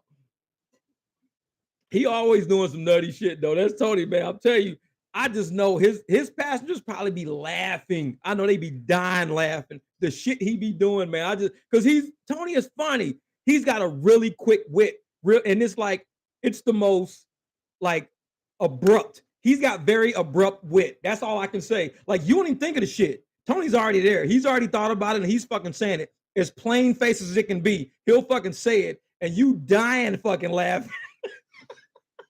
Tony got quick wit. He is like right there on that shit. Tony's hilarious. Man, he's fucking riot. I can't wait till everybody gets together. Like I said, we got to have a big rideshare gathering where everybody gets together and like we gonna call it the roast. That's all we can do is call it the roast. I don't know. And just have everybody just laughing and cracking up, have a camera running. Man, it's gonna be some funny shit. That's all I know. But yeah. Man, it's about an hour and a half of shot in this video. Like I said, I love the fact that, you know, we get a lot of these drivers in here, man. We get to laughing and cracking up. We cover a lot of material that's truly rideshare related, but we don't do it like a rideshare video. And I think that's what makes these videos so easy to digest. Because we just people, man. We got a lot of, you know, moms, dads, aunts, uncles, workers, co-workers, people with W-2s in here, people who don't have W-2s. We got everybody involved in this shit, kind of giving the whole gamut of what rideshare is really about.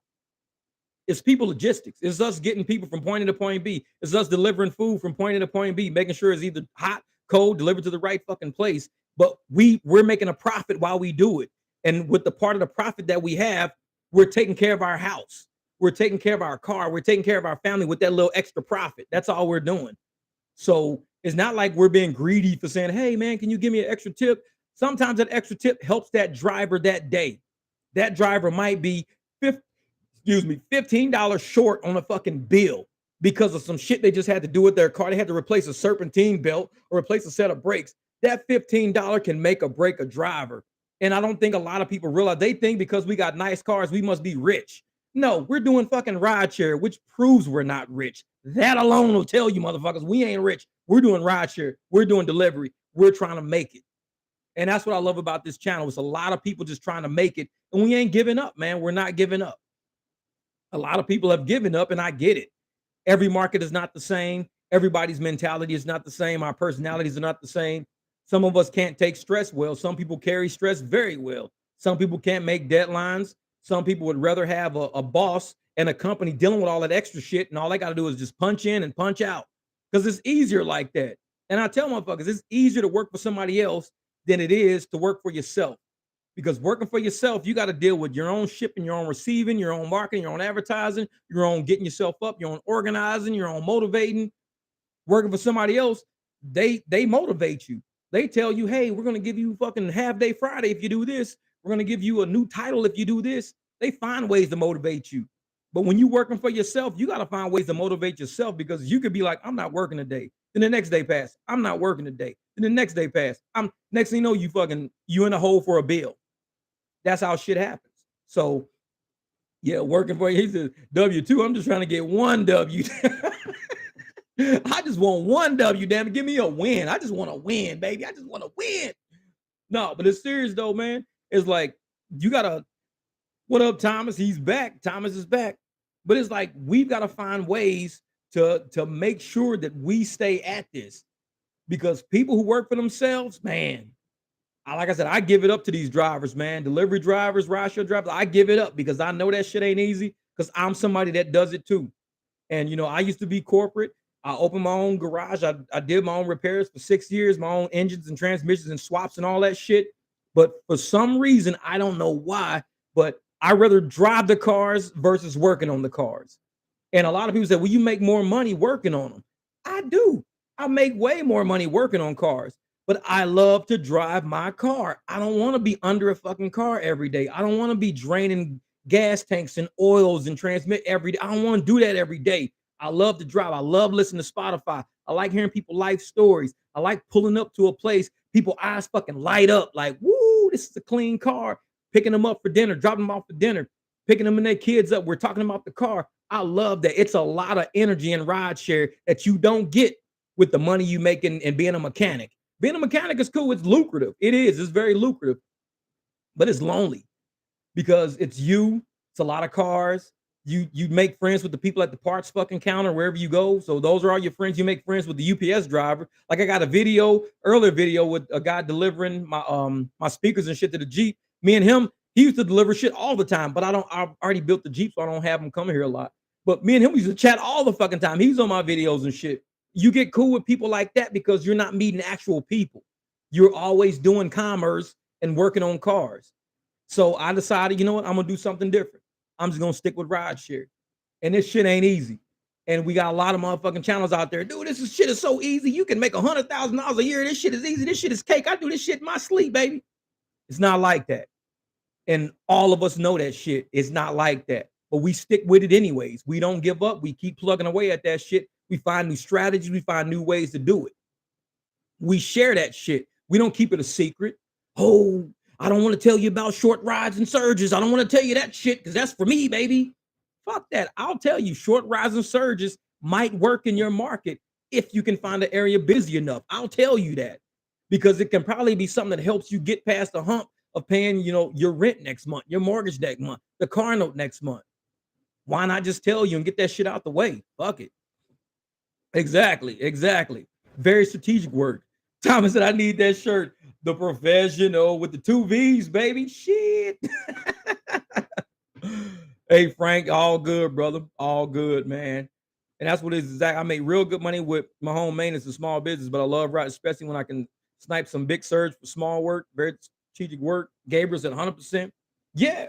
So I'm still reading you guys' comments, but and we got I got about 20. I'll stay on for another 20 minutes. We'll make this a 2-hour deal. We'll stay on for another 20. And I mean, if you can listen, listen. If you got to go and you got to do some driving, I mean, do what you got to do. No problem. It'll always be here. Like I said, all of us are in this together right now. The energy we sharing in the comments, the energy we sharing in this video.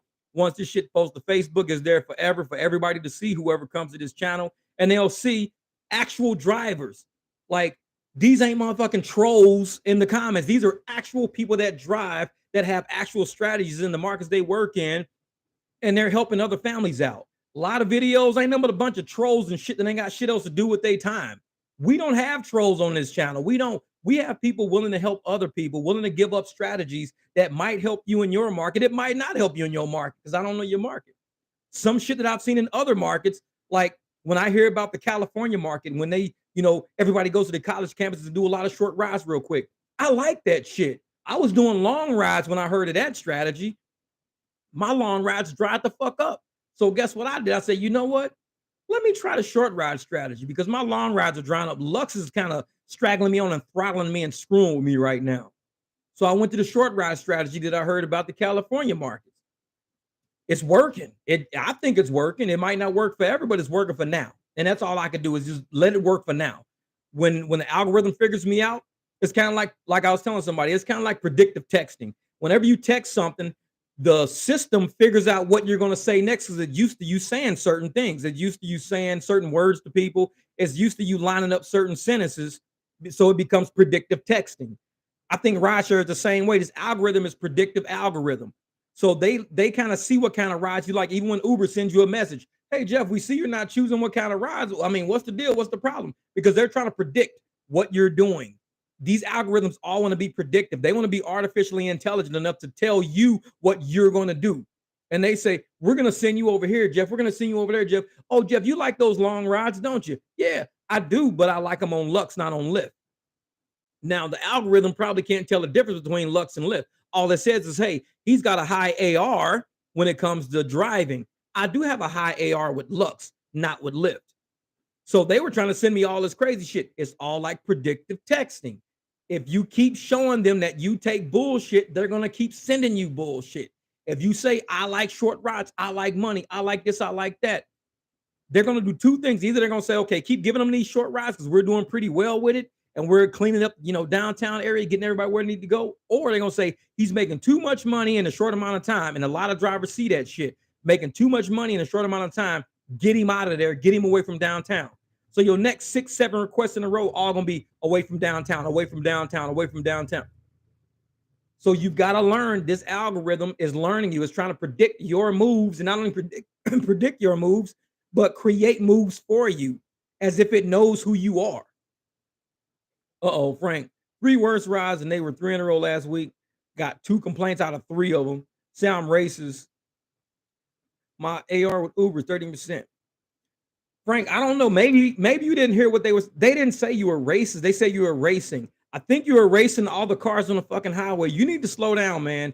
Now, when people say you're racing, it's much different than saying you're a racist. You're probably a racer. So you need to slow down. I'm just kidding. Say all the brake laws. Like Frank, they probably hit this guy's a racer. He's fucking speeding against all these station wagons and shit on the highway. It's like, slow down, Frank, slow down. Hey, Frank, are you up here tonight? You up in Phoenix tonight or what? Because I know I'll probably be out a little later on. All right. Gabriel says, I'm relocating for Puerto Rico next week. We'll have a W-2 work. We'll add time with Rideshare for extra money to Arizona. Oh, cool. Gabriel, you're going to love it, man. You're going to love it's kind of hot right now. So just be willing to deal with like the daytime heat. A lot of fans, a lot of hydration. Always have something near you to drink because it's hot out here. I drive at nights predominantly because I'd rather deal with like cooler temperature and stuff like that. Thomas said, I need the website for the shirt. Oh, shit. I got some shirts on the website. I'll tell you what, I'm going to add this one to it. Let me see if I can put it in here. JNDPs.com. That's the actual website right there. But I don't have this one on there because this one is like, I haven't even wore this one in the car yet because I think they won't get it. Riders won't get it. Like as drivers, we get it because we saw the fucked up microphone package that I got. Now, if I got in with this shirt, if I walked up to a motherfucker in the airport, they'd probably cancel my ass. They'd be like, dude, this dude had professional with two V's in the middle. We think he got that shirt from fucking Wish. Decline. They'll probably get rid of my ass. That's funny shit. That's funny shit. What happened was is when I started, oh, you had HOV use. Yeah, you got to do that, man. I don't do HOV lanes, especially if I'm by myself. I won't do HOV shit because I think they got cameras, man. They'll catch people real quick, and that shit, whatever ride you going for, is not gonna be worth the money once you get caught in the HOV. Don't even do it. But yeah, well, what did you say? When I started, I was getting guarantees. Now I don't get those offers anymore. Yeah, you're not gonna get those guarantees for a while.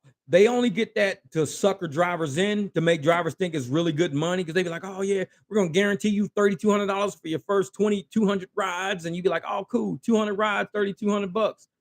I mean, if you make $10 a ride, you're gonna hit 10,000. $15 a ride, you're gonna make 3,000. So you're already there already, just off $15 a ride. And you're gonna be way more than that. What up, Vinny Cuz? What up? Hey, I was just talking about you earlier, man. We was just talking about them damn scheduled rides and how you showed me that shit. I was like, dude, hold up, wait a minute. I opened the screen, I was like, that's how you can see scheduled rides. I never knew that shit in 3 years of using Lyft. I never knew that. So I told people, go check out your channel because now you can see it now. You can open up scheduled rides and shit. So that'll be another topic coming up pretty soon. How to use the Vinny Cuz method of using scheduled rides.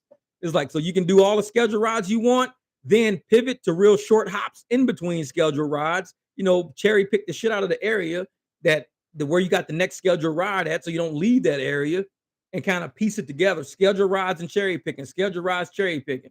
That's how you got to do it. Yep, that's what it is, man. You got to because right now it's drivers against the apps. And we know that. We're not stupid. Even the apps know that. It's drivers against the apps. They don't care much about drivers, which is why they keep flooding the market with all these new drivers. They would love to saturate this market to where we all just scrambling and for the last dollar.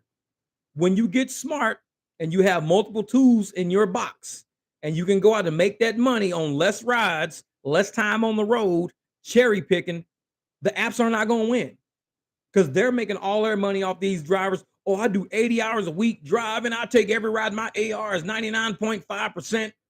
That driver is very profitable, very profitable. Apparently, Lyft only makes $7 with me per weekend. I don't see how that shit works. I was like, there's no way you're making $7 on 60 rides that I did. You're making $7. That shit don't even make sense. But whatever, I'm over it. If they want to make that claim, fine. I got that shit documented, whatever. I just know they're doing better than $7 in 60 rides. Gotta be. Because that means if they were making $7 on every 60 rides of somebody, you know how many rides it would take them just for them to get to $100?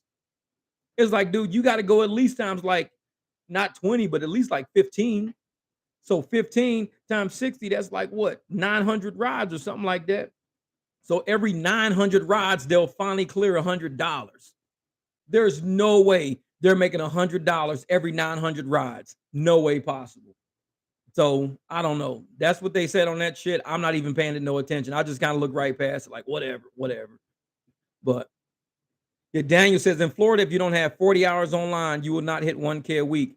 Already now from the first couple of rides, how aggravating going to play me out. So I called it off.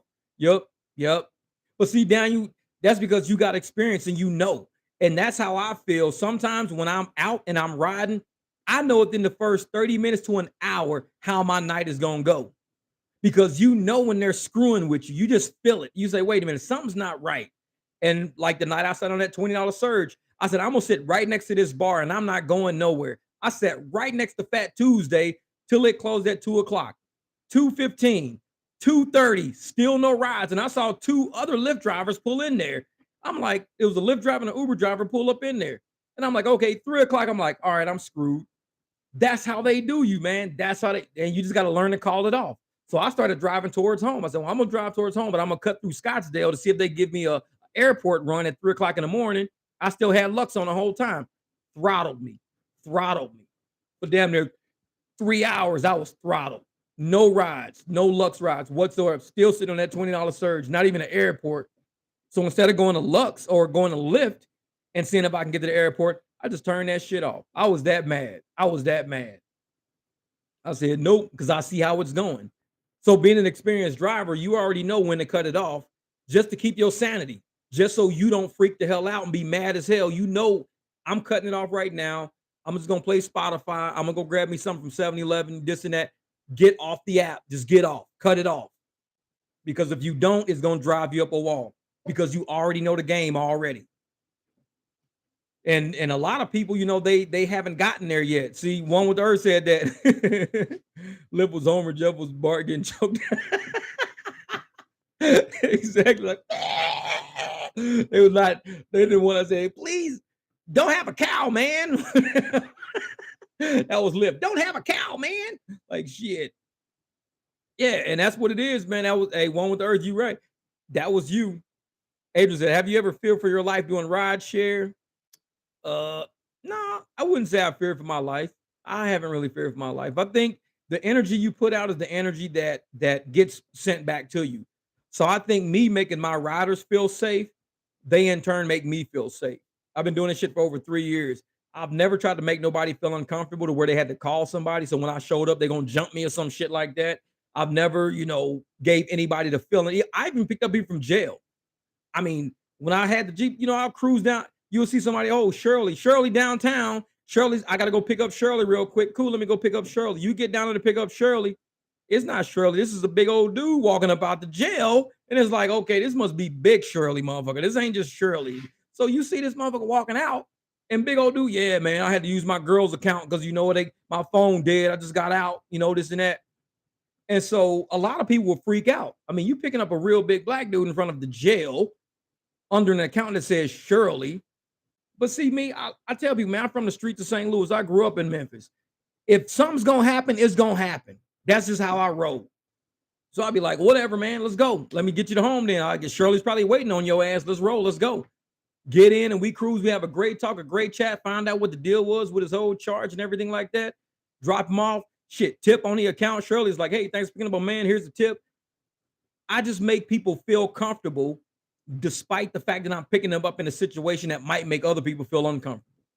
Because the way I look at it is the moment you show fear, people will fear you because they like, what are you scared of? Now they're kind of, what are you scared? What's going on, man? Why are you all shaking and shit? What's going on with you, man? But me, I'm always cool. Motherfucker get in, say, dude, you kicking it tonight, ain't you? Dude, I'm just rolling. This is how I get down. And it gives off that energy of, I'm a cool motherfucker. You ain't got to worry about me. I ain't got to worry about you. Let me get you to where you got to get to. You know what? Hopefully you 5-star me. I 5-star you back. Give me a tip. Might see you again. And that's just how I roll. It's I don't know. It's the energy and it's the vibe you give off. And a lot of times people give off some shady ass energy. Like when I see all of these drivers on these YouTube videos, these shorts and shit, I don't know how these drivers are even on the app. They're like scared ass wet fucking cats that just jumped out the fucking swimming pool. They all jittery and shit. Oh my God, you didn't shut the motherfucking door. Shut the door. Put your fucking seatbelt on, motherfucker. Shut the goddamn gas cap. Motherfucker, put on my valve. They all jumpy and shit all the fucking time. I'm like, why is this dude even a fucking driver? Motherfucker getting it. As soon as people get in, motherfucker all looking around. Oh my God, this and that. No, make sure you put your fucking cap on sideways. I'm like, this is why drivers like that have bad shit fucking happen. I'm a driver. I would get in the car and be like, what the fuck is wrong with you, dog? You jittery as a motherfucker. I'd probably get the fuck out. And it's like me, I'm just like, motherfucker get in my car, they get in. I'm like, hey, what's good? Hey, make sure you don't slam the door because these BMW doors be slamming like a motherfucker. Cool. Hey, if they want to walk to the other side, all right, cool. And I'm just cool. Say, hey, I'm in here just, oh, dog, you got motherfucking Nipsey bumping. You got that Nipsey. I'm like, yeah, man, this is what we about, man. Let's do this shit. Let's do it. And we roll. These motherfucking YouTube shorts that you see driving is Dustin is driving all this shit.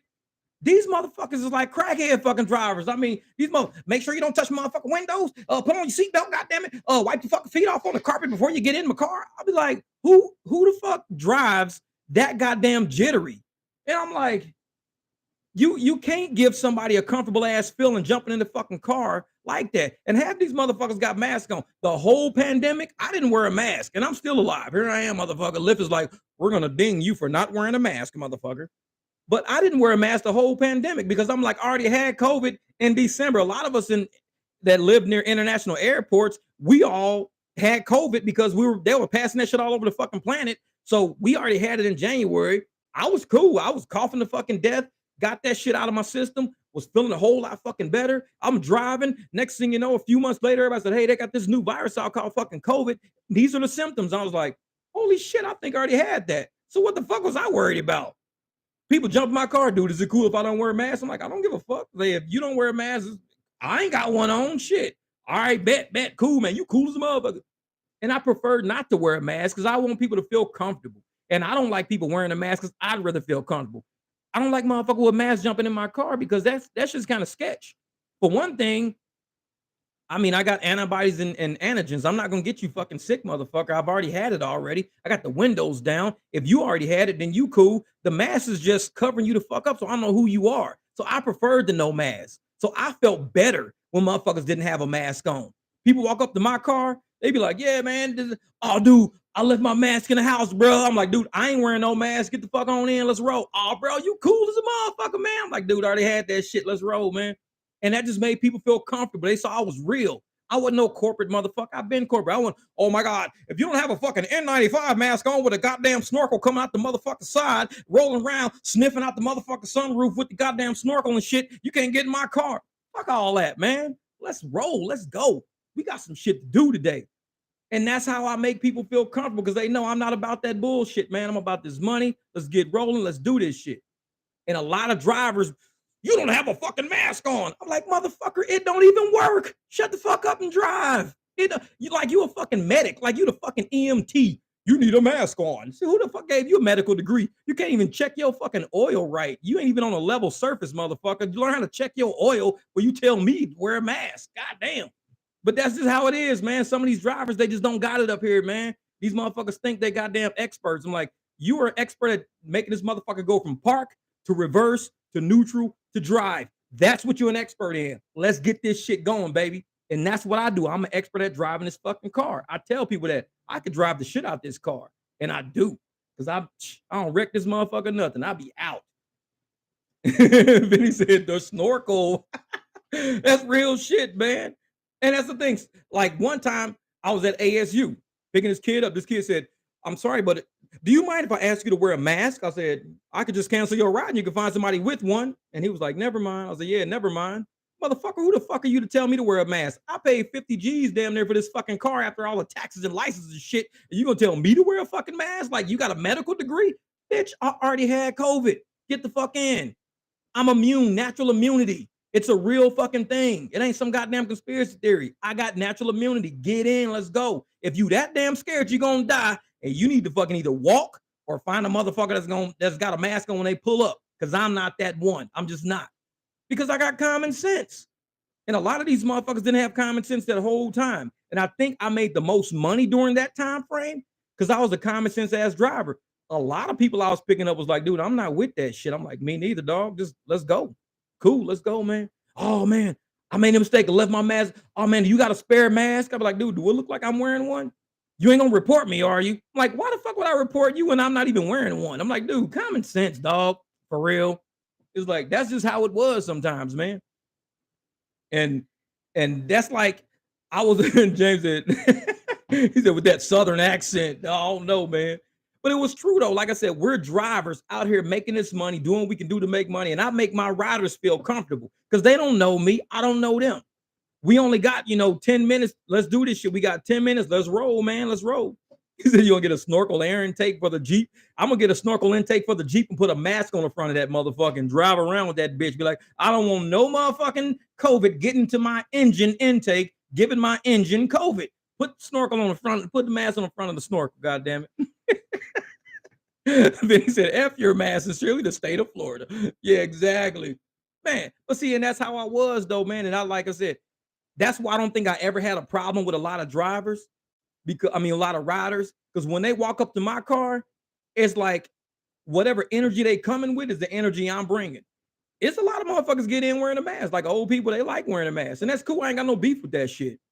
But if they don't like the fact that I'm not wearing one, you could always choose another fucking car. I'm not the only car in the area. If you really think you're gonna fucking die if I'm not wearing a mask, this probably ain't the car for you. Make another choice. Just make another fucking choice.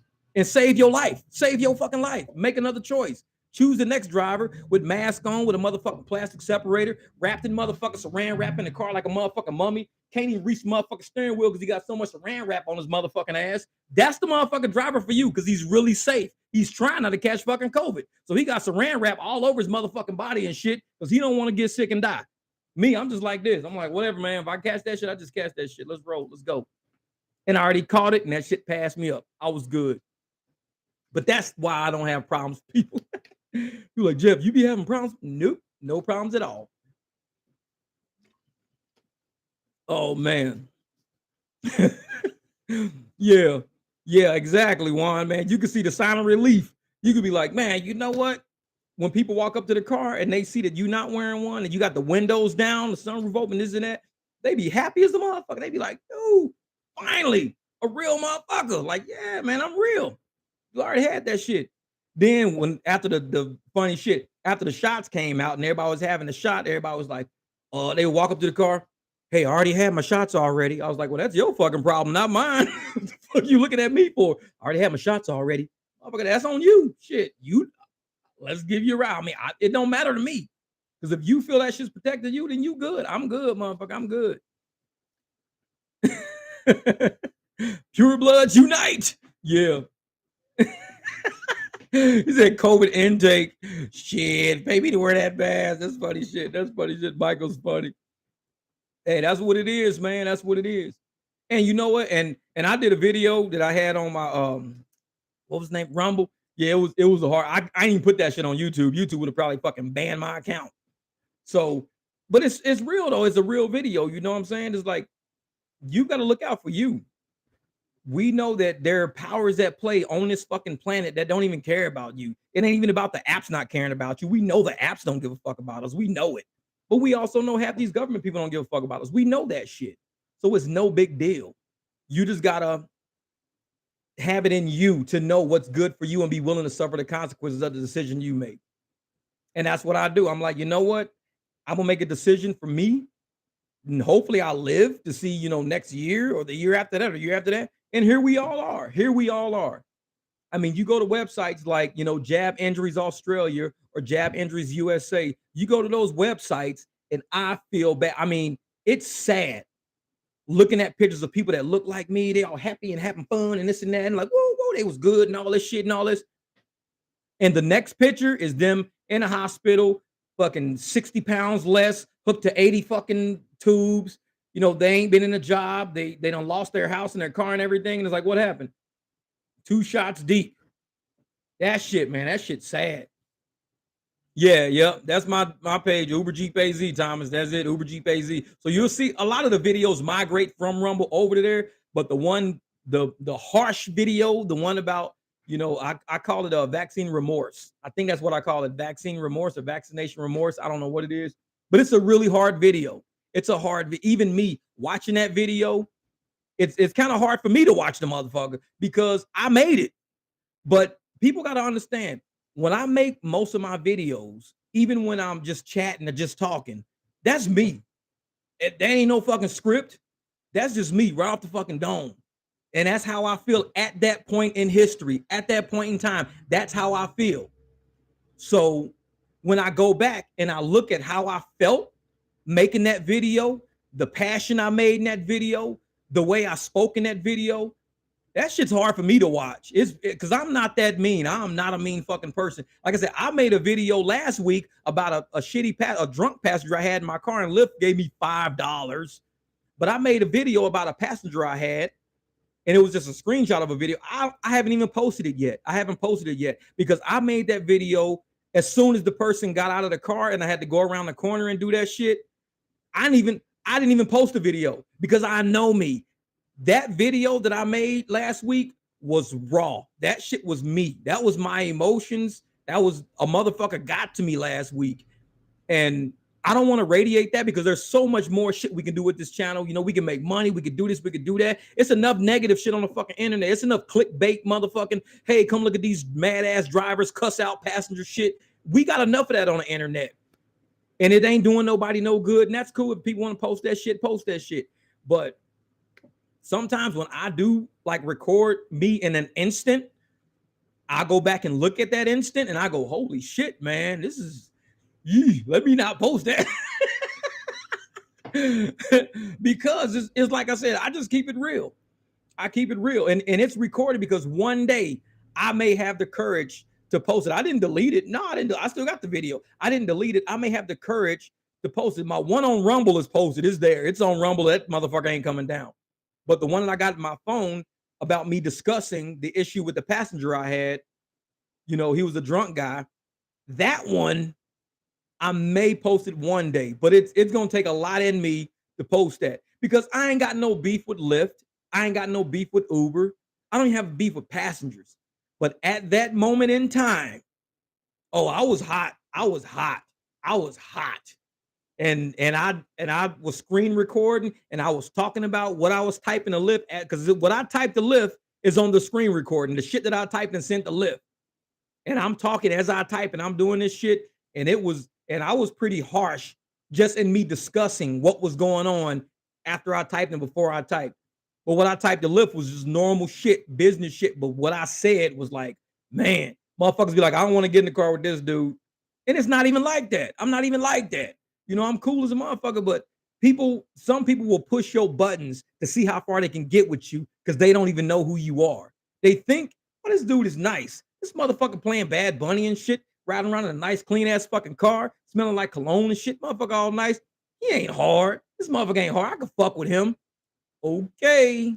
I'm telling you, man. And it's like, and that's the thing. I don't like to be like that because a lot of people that know me, like really know me from who I was in Memphis or St. Louis or whatever, they know that I do have a side that, you know, I'm a self-disciplined person. I'm very self-controlled. I know when people like when you was little say, hey, if somebody gets on your nerve, just walk away. It took me about 30 years to figure that shit out because yeah, I used to not be the one to walk away. I used to be the one to say, no, fuck that. What's up? And it got me in a lot of trouble along the way and it didn't help me. So now I'm like, how can I be a better person? Just a better citizen to this fucking planet and a better source of energy to people around me. And that's why a lot of videos, yeah, like that one on Rumble, yeah, it'll never make it to Facebook. It won't. Not unless somebody record that shit and put it on Facebook. I'm gonna block your motherfucking ass. I'm just kidding. No, shit. Hey, Thomas, Vinny, I just got off work and my vacation has started, baby. Yeah. Wanted me to back up Terminal 4 columns. No, hell no. Man, Frank, that shit happened to me.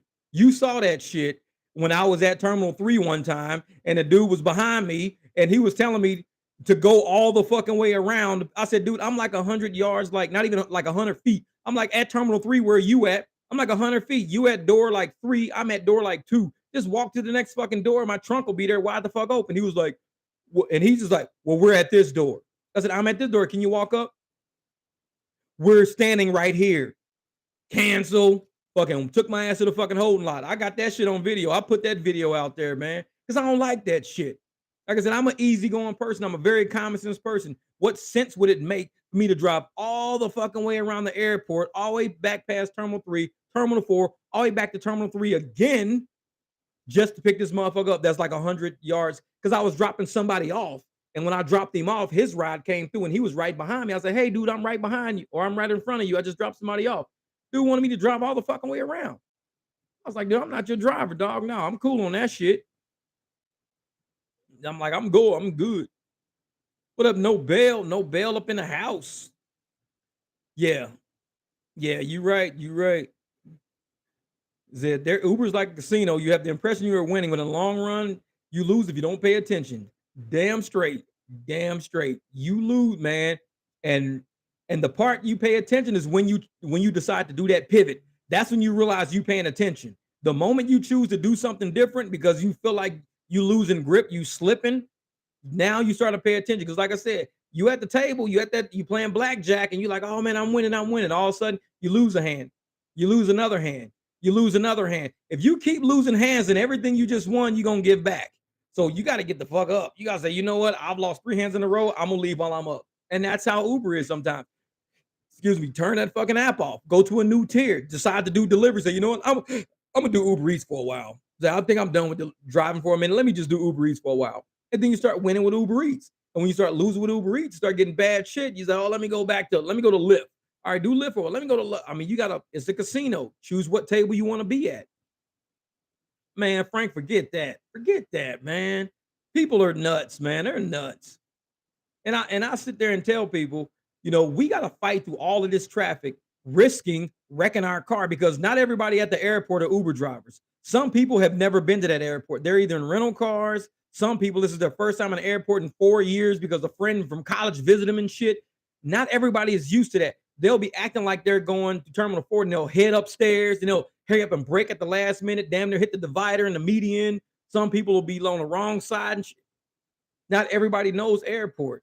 So when you're situated and the person sees where you're situated, the safest thing to do is for them to just drag their little fucking bag right to where you are. That's it. Because if they sit up there and they say, well, can you go all the way around? You might end up having a wreck on the other side. Now you got to cancel the damn ride and wait till the police come, airport people come, do a goddamn report and everything. And you were situated right there. You could just been out the airport and gone about your business. But yet you got to fight through all this crazy shit when you sitting right there. And that's what that dude did. He was like, well, we're at door 3. I'm like, dude, I'm right. I just dropped somebody up at door 2. I'm right here. Well, we're standing right here. Well, you'll be standing there, motherfucker. Cancel. I drove the fuck up out of there. It's like, next driver, because I'm not. You can catch somebody on the way in because I'm not doing that shit. I'm not. Because people just, no common sense, bro. No common sense. And Thomas, you right, man. You right. Sometimes you just go from one to the next. You gotta pivot, man. If the money ain't there, don't get mad. Shit, get creative. Be like, shit, hold up for a second. If I know Lyft ain't paying me, let me turn that shit on Lux. As if I can't drive somewhere and somebody's looking for an upgraded ride. If nobody looking for an upgraded ride, cool. Go back to Lyft. Nobody on Lyft. Let me turn on Uber Eats real quick. And next thing you know, you see Uber Eats. You say, oh shit, some Chinese food, $15 for 3 fucking miles. You would have never had that, like you said, like Vinny said, had you not did a pivot. You would have never seen that $15 Chinese food for 3 miles if you didn't pivot. If you stayed mad and didn't start getting creative about shit, you'd be stuck. Man, these apps suck, man. This shit suck. I think I'm just turn pivot. Keep pivoting. Open up new apps. Do something. Start moving around. Open new fucking tiers. Be like, I'm gonna open this tier. All right, I'm gonna close down UberX and only have it on delivery to see what they send me. Because sometimes if you have UberX and delivery on, they conflict with each other and they won't send you no delivery shit. So I turn UberX completely off. You got to start pivoting. And if once you see that, you say, oh shit, here's a $7 for 7 mile McDonald's. You know it's gonna take you about an hour because of the drive-through. Don't deal with that shit. Next one, $15, 3 miles, China King. Be like, oh shit, China King. As soon as you pull in, them motherfuckers is holding the bag. They waiting on you. Chinese places are very efficient. I walk the fuck in. They holding the bag. They know my name. For Jeffy Watts. Like, hell yeah, bitch. Give me that. Shit. These motherfuckers are very efficient. I love Chinese restaurants, man. As soon as you see that shit, man, these motherfuckers is ready for you. They be Jeffy Watts, BMW 2019 3 Series. I'm like, hell yeah, how you know? I know everything, motherfucker. I be like, shit. Chinese food is on point. God damn it. If you passing up Chinese deliveries, you missing some shit. Trust me. That's quick motherfucking money. Thanks, my man Vinny. Hey, you know it already, Pivot. This is the way. That's it, my man Vinny. Like I said, check out his channel because the scheduling shit I was talking about, that's where I got it from. Vinny Cuz channel. You got to see how them, because I never knew. 3 years, I never knew. And I looked at his video the other day and I went to my app and I opened it and I hit it. I was like, holy shit. Vinny just taught me a new trick, goddammit. New tools in the bag, baby. Good. Vinny goes to these apps top and bottom. There's some shit. Like I said, I'm 3 years deep and I'm learning shit. I'm like, hold the fuck up. Wait a minute. How did Vinny get to that screen? Oh shit. Hey, Thomas, man, you stupid. He said Jeff out of control. Dude, I'll be over here having a good time, man. Shit. And the funny thing is, my buddy Long, I gotta catch up with him, but he's a Chinese guy. He the one who got me involved with rideshare, and I think he's Korean, but he got me involved in rideshare 3 years ago. Dude's funny as shit, funny as shit. And that's my buddy right there, though. That dude, he's straight comedy, man. Yeah, kid. You know what? Because I was gonna get off, but I was like, fuck it, I'll just do a little bit till like 2 hours. Now it's 2 hours and 15 minutes. I gotta get out and do these last 4 rides to make this $25. 5 rides for $25, and I'm only 1 ride in. Shit. Is somebody around this motherfucker right now? It's 3:30. I'll wait till after rush hour. I'll wait till like 5:30. That way, rush hour traffic's out the way. I could U-turn wherever I want to U-turn and shit like that. Man. Tom said, I'm trying to finish packing, and me and my brother laughing like crazy. Chinese Jeff like a motherfucker. No, $25. Shit. Hey, $25, a half a tank of gas. God damn it. All I got to do is 4 more rides. Shit. Let's get it. Let's get it. So I'm like, get that $25, put that shit in the account. All right, next week, throw it in there. Man, yeah. Oh, hey, Noble. Day people are a little different because a lot of day people, they don't like if you do early morning airports, sometimes people, because me, I still got energy because I've been driving all night. But these motherfuckers are waking up like out of bed 2 o'clock in the Uber by 3. And these motherfuckers are still half asleep. They be like, man, you got so much energy. I'm like, motherfucker, I didn't wake up till 6 p.m. yesterday. It's like shit, you the one just waking up. Puke bags from the hospital. $25 the whole day of charge. Exactly. These little bonuses and challenges, hey, it's free money. The way I look at it is free money. And I got a video coming out tomorrow just about how I hit all that money yesterday. I was hitting streaks. I think I hit $102 worth of streaks. Then I hit a $50 challenge. It was what? 40 rides? No, 25 rides for $50. No, was it? Yeah, 25 rides for $50. I hit that today. Then I'm gonna hit the 5 for 25 like later today. But it's all free money. So you like shit. I might as well try to go for it if it's free, if they don't throttle me and don't screw me over. But they did screw me because, like Vinny said earlier, I had 2 short rides. I had a 3-ride streak. It was $12 streak. I said, no, I'm gonna get this $12 streak and then I'm gonna head home real quick. I had already had about $102 worth of them, and this was gonna be up to 114. So I went and I was hitting these streaks. I got a quick ride, cool. Quick ride, cool. Next ride, it was like $22 for 34 miles, 44 minutes. It was way out past the fucking 202. And I was like by downtown Phoenix. So I'm grabbing somebody from by downtown Phoenix, taking them all the way out past Gilbert, East Mesa, past the 202 for $22. Now I live all the way by Sky Harbor, so I got to go out there and then come all the way back. And this is the 3rd ride on my thing. They did that shit on purpose. It's the 3rd ride for that $12 streak. And I'm like, so I accepted it because I wanted to at least let the girl know why I was going to fucking cancel her shit. So I accepted it and I said, I'm so sorry I can't accept your ride. No, they already had it in my queue. I said, I'm so sorry I can't accept this ride because it's too far. It's only for $22. I'm sorry I can't do that. And I gave her a couple of minutes to respond. She never responded. So I just canceled the ride. I said, I'm going to save you the cancel fee. I just canceled that shit. Was done with it. And I knew I was going to get the $12, but it's cool. I'd rather not get that extra $4 a ride for a $22 ride that's taking me 34 miles out for like 40 something minutes. I'm like, nah, I'm cool. I'm cool on that shit. Man, Randy said 14,000 Uber customer rides and almost 10,000 on Lyft. Dude, that's 24. Randy, how long you been driving, dog? Shit. 24,000 rides. Randy's like, motherfucker, I am the original Uber driver. I'm driver number 1. 7 years. Yeah. Yeah, that's a lot. 24,000 in 7 years. Cause I got like 3 years. I'm about 3.5 years, and I've got about 10,000. So yeah, you are doing a lot. And I got more in my first couple of years than my other ones. So yeah, 7 years. Damn, dude, you killing it, killing it. Do you have the same car? Are you using the same car you've been using for 7 years straight? Because how many miles you got on that motherfucker?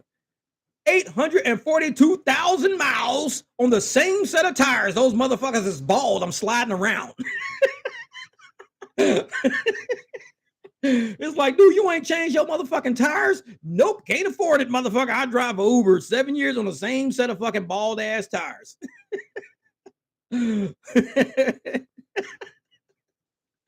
What up, Dave? What's good, brother? Tell the Kiki Randy, he's nuts. That motherfucker nuts. He got the same car. He been driving Uber for 24,000 miles, 24,000 trips on the same set of tires. This motherfucker got 800,000 miles on one set of tires. His motherfucking tread is like inverted. I'm like, what the fuck, man? This motherfucker car is in the Hall of Fame. You in the Michelin Hall of Fame for the most miles on any set of tires ever. Them motherfuckers is like stuck to the rim. You can't even get them off. Look at that, 7.5, only 10,000 miles. Yeah, shit. Uh-oh, David. Uh-oh, he's back. Uh-oh. Old lady tried to invite him to the house while he was driving Lyft. She said, you want to come in for some pudding, motherfucker? Nobody even eat pudding no more. Do they even sell pudding in the fucking stores still? I think that shit ended a long put. People stopped with pudding when like Bill Cosby was a kid. That motherfucker don't even sell pudding no more. David, you want some pudding? Like, sure. Tapioca.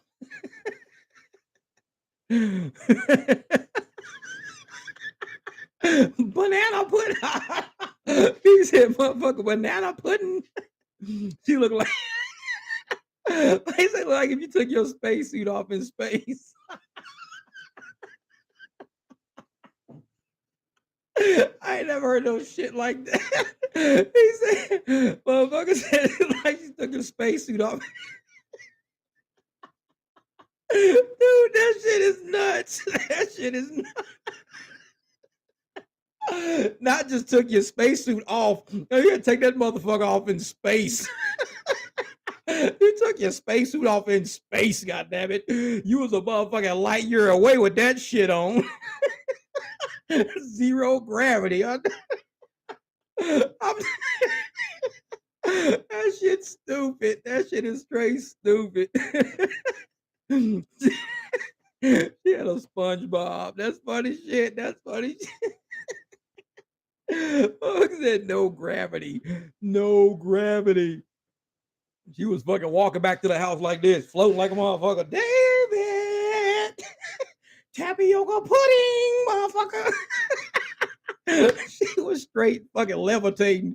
She levitated across the sidewalk. I'll give you a tip, motherfucker. Don't do it, David. Sagging and bagging. Shit. That's funny shit. That's funny shit.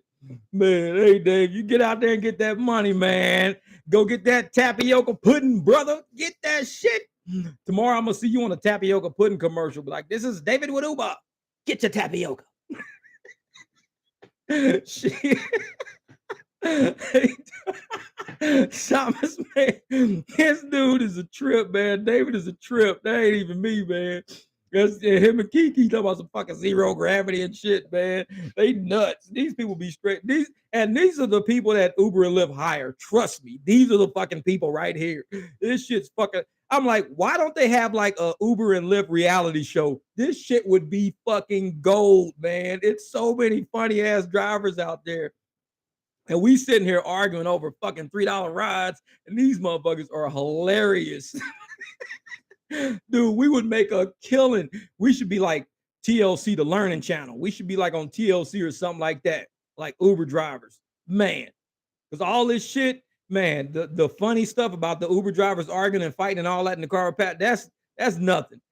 We got some straight comedian ass drivers that be telling some funny. I mean, if we all just sat at a table, just sat at a fucking table and just sat and just chatted back and forth, we can make a whole funny ass podcast out of that shit. This shit is stupid. Fucking ones and tapioca is delicious. I need a cold shower for these nuts. It's funny shit. Man, for real, for real. We can revive Comedy Central with that shit. They be like, every weekend, just have like 6 or 7 drivers just sitting at a table just talking about the shit they deal with every day. Man, we would be in fucking tears. Because this shit is funny as hell, man. Motherfucker said, look like how you look. You take a spacesuit off in space. That's just funny. That shit is stupid. Like, who thinks of that kind of shit? Only a driver would say some shit like that. That's just funny. It's a motherfucker high on gas fumes from driving a car all fucking day say shit like that. You just not a normal human and you say some shit like that. That shit's funny as hell, man. Exactly. Keith, I swear. Man, hey Noble, you right. Do it like some of Dave Chappelle, man. Man. All the rideshare garage, dude, we be in there cracking up. We try to stick with the rideshare material sometime, but we go off the rails. Rideshare garage, we go off the rails. Trust me, we be in that shit cracking up, man.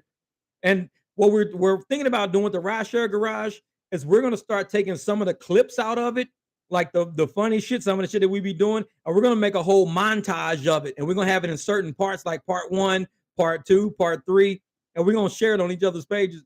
Trust me, we got some ideas with the rideshare garage. We got some good content from those damn podcasts.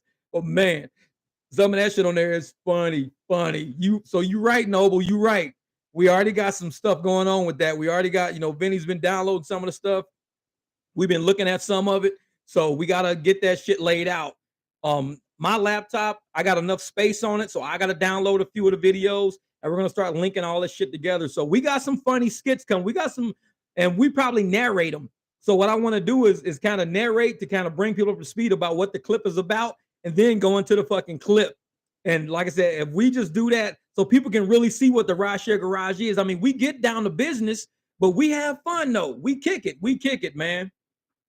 Exactly. Michigan troll. That's what it is. Fucking Michigan, man. Vinny got like 8,000 screens in that motherfucker. I swear. I was looking at one of Vinny's videos and he had all the screens and shit in the background. I swear a motherfucking Martian stuck his head in the screen, was like, take me to your leader. Motherfucker. His ass got Michigan troll over that motherfucker. He got way too many screens for a normal person.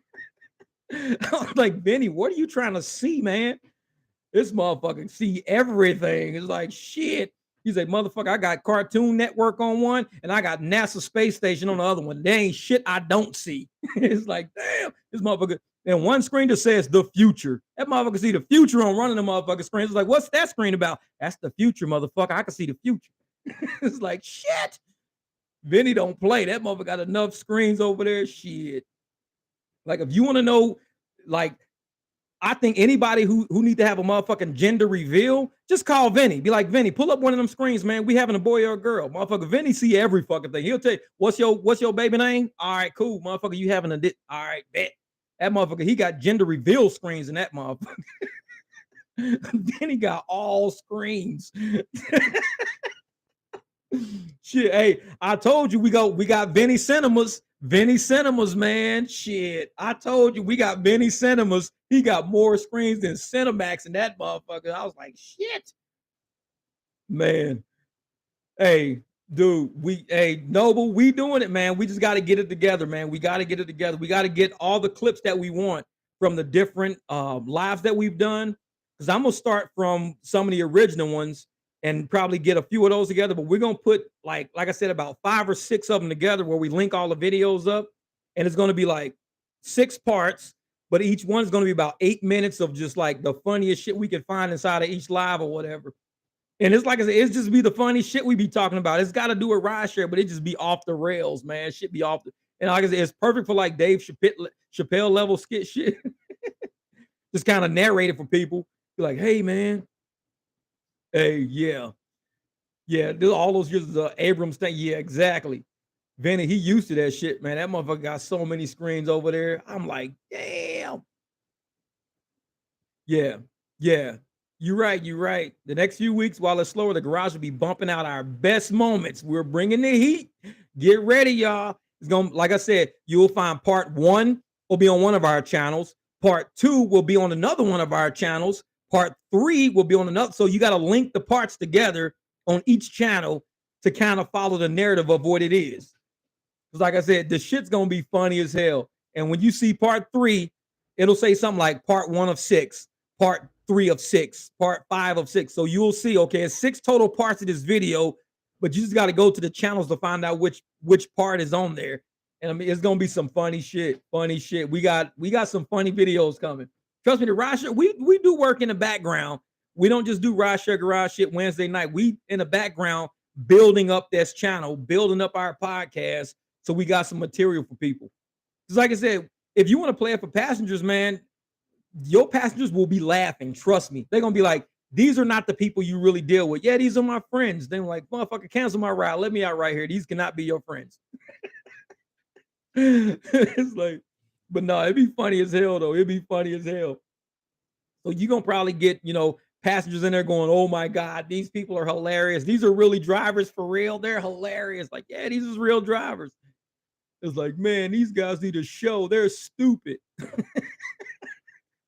Man, y'all got me over here dying, cracking up.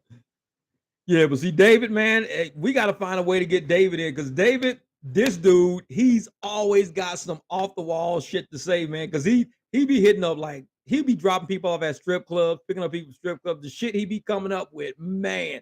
His stories, man. And I believe him, because I be picking up people sometimes, and I be just like, oh Lord, here we go. And he pick up the worst of the worst, and his stories be killing me. I picked up people for girls get in, motherfucker, walking up to the car with a wig in a motherfucking hand. Yeah, this bitch trying to take my fucking money, and they done kick me off the shift, and this and that. I'm like, what? What's that motherfucker fighting in the dressing room? Bitch got a wig in her hand, walking toward the car. I be like, these motherfuckers is nuts. But that's what you get at 3, 4 in the morning. You get shit like that all the time. People be drinking too much, man. They just shit be going haywire. And you just gotta have thick skin to deal with it. That's why I don't know how these drivers on these shorts be going nuts. Like, they jittery as a motherfucker. I don't know how they drivers, because we deal with shit like that, like it ain't nothing. I'd be like, all right, this motherfucker walking up to the car, look like she carrying a motherfucking raccoon. That's her hair. I'm like, damn, that's your motherfucking hair. That's like a raccoon. Like, shit, I was gonna tranquilize that motherfucker on the ride. Like, hey, you can't bring no dogs. Like, this ain't Uber pet. Motherfucker, this is my hair. Just saying, motherfucker, no pets. But that's the kind of shit you get at 3 o'clock in the morning. You get weird shit like that all the fucking time. All the time. Yeah, you're right, Vinny, man. We need to put them to work. I'm telling you, something's gonna happen, Vinny. Something happen with all these fucking podcasts we be doing, man. And it's just only a matter of time. It's only a matter of time. Because I think we got some good material. And we got, a lot of good viewers, like the content in the comments that people be adding on our Wednesday night podcast. That shit is educational as a motherfucker, man. That shit's smart as hell.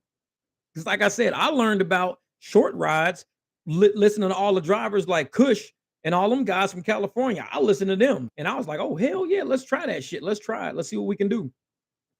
But damn, it's 2:30. All right, man, let me end this, man. Hey, y'all be out there safely making that money. Key, my man, Vinny. All right, Noble, y'all get out there. Frank, wherever you at. King James, y'all do that shit. Thomas, hey, keep packing, brother. Hopefully you get to where you got to get to, my man. Hey, I'm glad you taking care of business. I'll make y'all stop laughing and shit right now, because I know that shit's kind of off the rocker. We be over here fucking dying laughing. Y'all like, dude, you can't even label the boxes right. You like, I don't even know what the fuck I put in here. I was laughing so hard, I done already put the tape on the box. What the fuck you got in there? Man, we got the fucking cat in the box. Damn, dog, take the cat out the box. Man, I was laughing, dog. I forgot I gotta label this motherfucker. Cat in the box. Fucking let the cat out the box. Quit playing, man. That's just animal abuse. But for real, all right, Key. Hey, you be out there getting it. I'm gonna end this stream right now, but hey, I appreciate you guys for chilling. Another one of those midday streams. Don't forget, tomorrow night, Wednesday night, Rideshare Garage every Wednesday night, 6 o'clock Arizona time, 9 o'clock Florida time. I think it's 8 o'clock Texas time, because that's Eddie. And like I said, we always gonna keep it 100, man. We always gonna keep it 100. That's right. All right, Thomas, man, you be safe out there too, brother. All right, y'all.